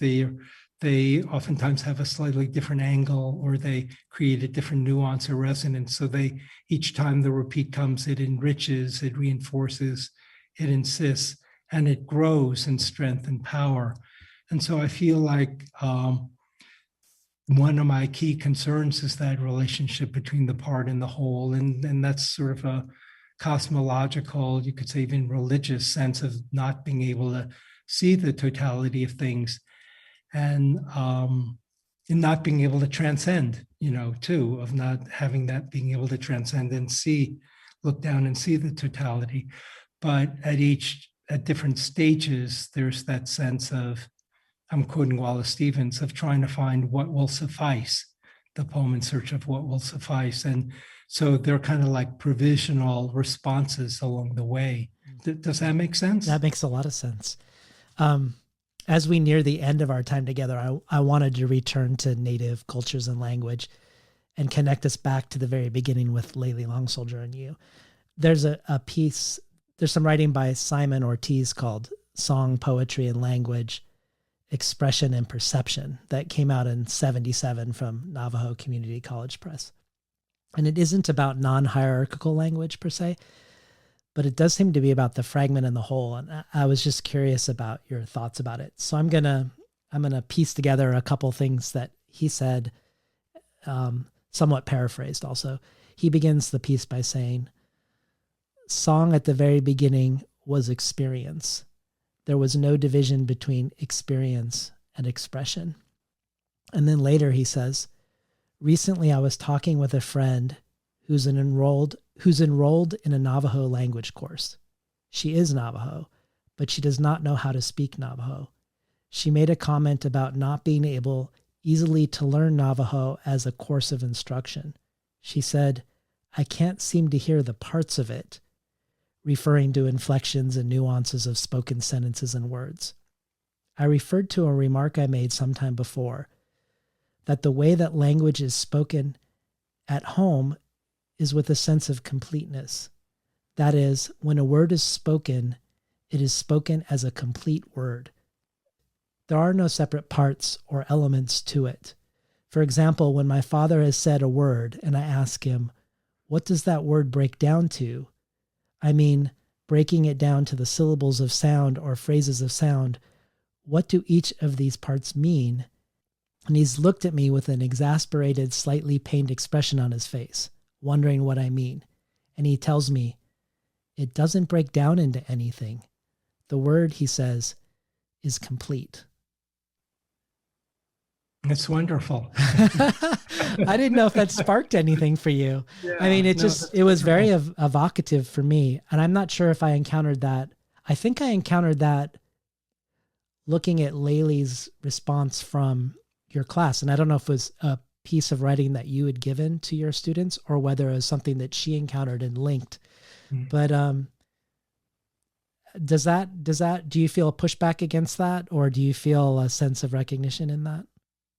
Or both? I think I feel more recognition than pushback in that. Yeah. You know, in a way, I'm sort of extrapolating. I'm making the poem like the word too. And I think it was Rilke who said, all the discussions about poems end up as misunderstandings or whatever. But, the poems have this kind of fundamental experience. And yes, they're composed of words. We use language and the experience is conveyed through that language.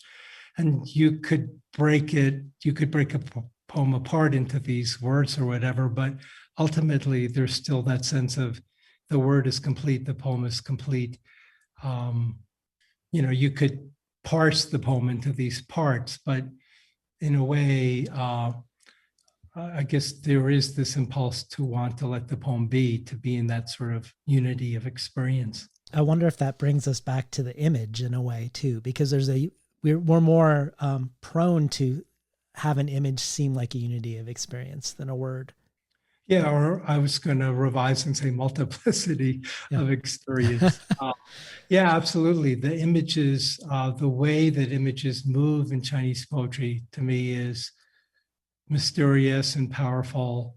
And in the strongest poems, not always, but in the poems that feel really powerful, it's like this is the perfect image at the perfect time. And it provides that sense of sort of inner and outer illumination, and it exists almost really beyond words. It's sort of like, this is it. Yeah.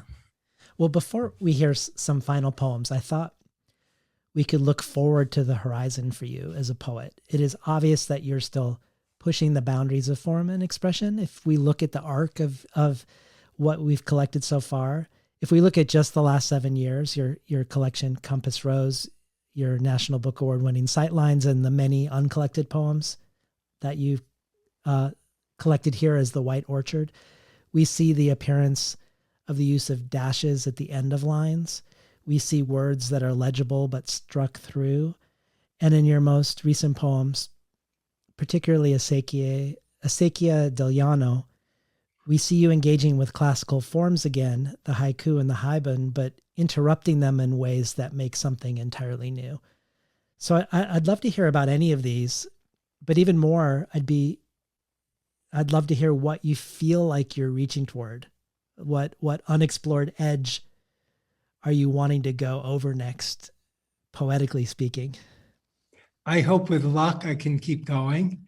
I'd like to start by focusing on the Acequia del Llano poem, because that's a poem that came out of COVID, really, with the rupture in social interactions with people sort of going into their private interior lives. It is one of the things that has kept me going is the work of the Acequia. And last year I was actually president of the Acequia del Llano. This year I'm off of the board. But I love the idea that we are all working communally. There are like 15 families, 17 families, I think now. And the Audubon Nature Conservancy at the top of the Acequia is one of the nonprofits, and the city of Santa Fe is the other one. So we all have to work together with the water rights. I won't go into elaborate detail about all the technical aspects, but everyone who has land on the Acequia has a certain day and time when they can draw water off, and it affects everyone else. So there is this communal system. And back in the Depression, people would like pass bones to each other down the Acequia to use to flavor soup or whatever. People shared the resources they had.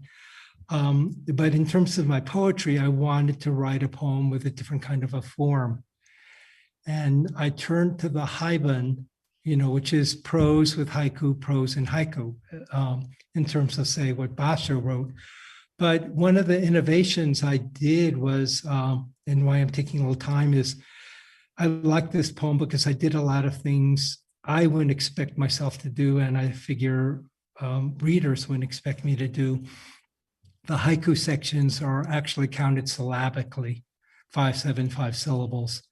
And then, so there's prose, a 5, 7, 5 haiku prose. And then instead of another haiku, syllabically are counted 2 7-syllable lines.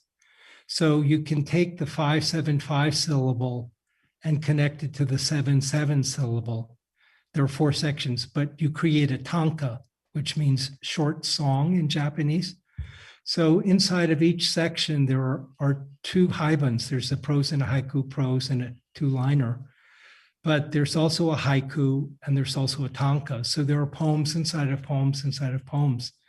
And this idea of a microcosm and layering and how they refract against each other was a lot of fun for me to work with. And it includes a whole ecological thing about endangered species that exist in this sort of microclimate.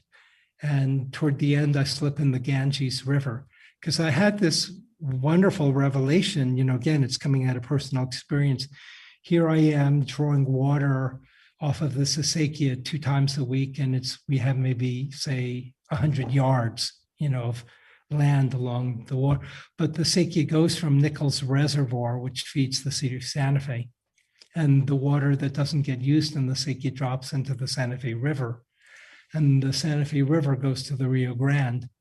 And the Rio Grande is like, 1,800 miles long. Suddenly, this part is part of this gigantic whole.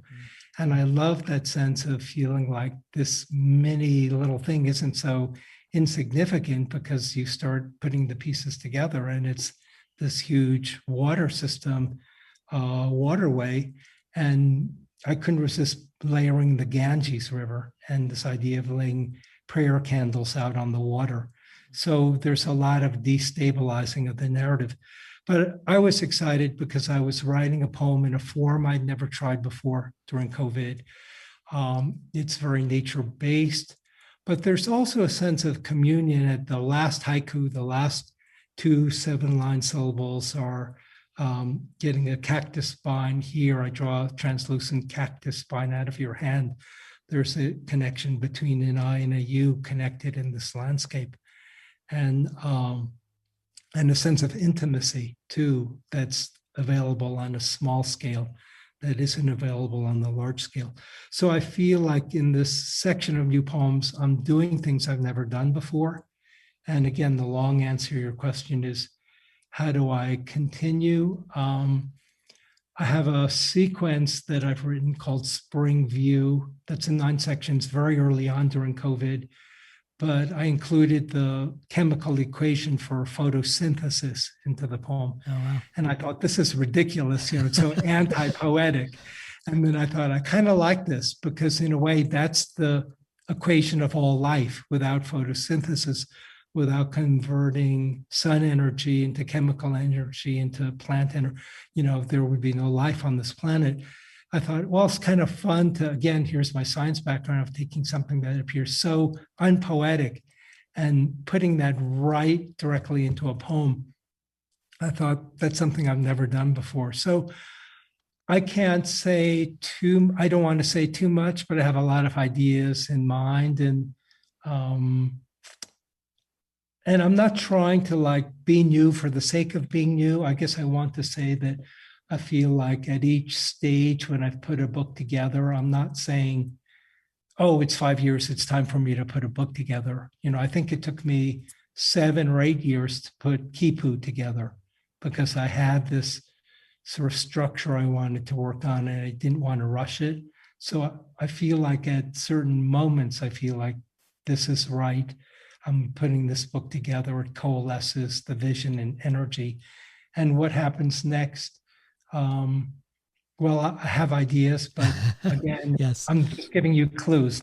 I love that. And we can see you reaching. I mean, you pick any point in the Glass Constellation, we can see you reaching beyond yourself. Thank you. Let's end with 2 of the newer poems. And I was thinking Pyrocumulus, which also references the ditch, and then end with Transpirations. Just for fun, let me reference Pyrocumulus and say that I could not have written this poem without the panel I did with Forrest Gander and the 2 climate scientists at San Jose State University, because one of the climate scientists was researching fire. And in the time of, climate change, and one of the things that really struck me in conversation with him was when he said to me, well, intense fires create their own microclimates, their own weathers. And I was like, oh, I never thought of that. That was exciting. Here it is, Pyrocumulus. Peony shoots rise out of the earth at 5 a.m., walking up the ridge. I mark how in April, Orion's left arm was an apex in the sky. And by May, only Venus flickered above the ridge against the blue edge of sunrise. In daylight, a pear tree explodes with white blossoms. No black-footed ferret slips across my path. No boreal owl stirs on a branch. At 3 a.m., dogs seethed and howled when a black bear snagged a shriveled apple off a branch. And waking out of a black pool, I glimpsed how fire creates its own weather in rising pyrocumulus. Reaching the ditch, I dropped the gate.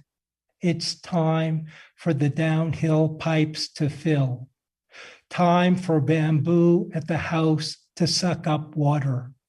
Time to see sunlight flare between leaves before the scorching edge of afternoon. And the last poem in the book, Transpirations. Transpirations. Leafing branches of a backyard plum. Branches of water on a dissolving ice sheet. Chatter of magpies when you approach. Lilacs lean over the road, weighted with purple blossoms. Then the noon sun shimmers the grasses. You ride the surge into summer. Smell of pinon crackling in the fireplace. Blued notes of a saxophone in the air. Not by sand running through an hourglass, but by our bodies igniting. Passing in the form of vapors from a living body. This world of orange sunlight and wildfire haze. World of iron filings pulled toward magnetic south and north. Pool of quicksilver when you bend to tie your shoes. Standing, you well up with glistening eyes. Have you lived with utmost care? Have you articulated emotions like the edges of leaves? Adjusting your breath to the seasonal rhythm of grasses? Gazing into a lake on a salt flat and drinking in reflection the Milky Way.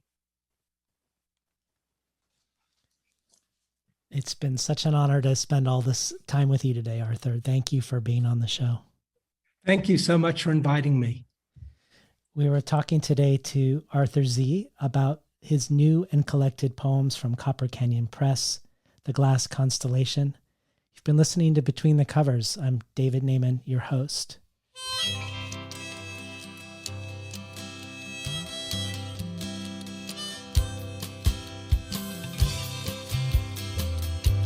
Today's program was recorded at the volunteer-powered, non-commercial, listener-sponsored, full-strength, makeshift home office of me, David Naimon. For the bonus audio archive, Arthur Z adds the reading of 5 of his poetry translations that track his evolution as a poet himself. 2 from the Tang Dynasty, 1 a Chinese modernist poem, and 2 longer contemporary Chinese poems. This joins bonus audio from Jory Graham, Forrest Gander, Dira Negrifa, Ted Chang, Layli Long Soldier, Richard Powers, and many others. You can find out more about subscribing to the bonus audio and the other potential benefits of becoming a listener supporter at patreon.com/betweenthecovers. Or, if you prefer a one-time donation, you can do so by PayPal at tinhouse.com/support. I'd like to thank the Tin House team, Elizabeth DeMeo and Elisa Ogie in the book division, Jacob Valla in the art department, Yashwina Cantor in publicity, and Lance Cleland, the director of the summer and winter Tin House Writers Workshops. Finally, I'd like to thank Imre Lodbrog and Barbara Browning for creating the outro. Their album, Imre Lodbrog, A Sapatita Me, can be found on iTunes, and Barbara Browning's trove of ukulele covers can be found at soundcloud.com/Barbara Browning.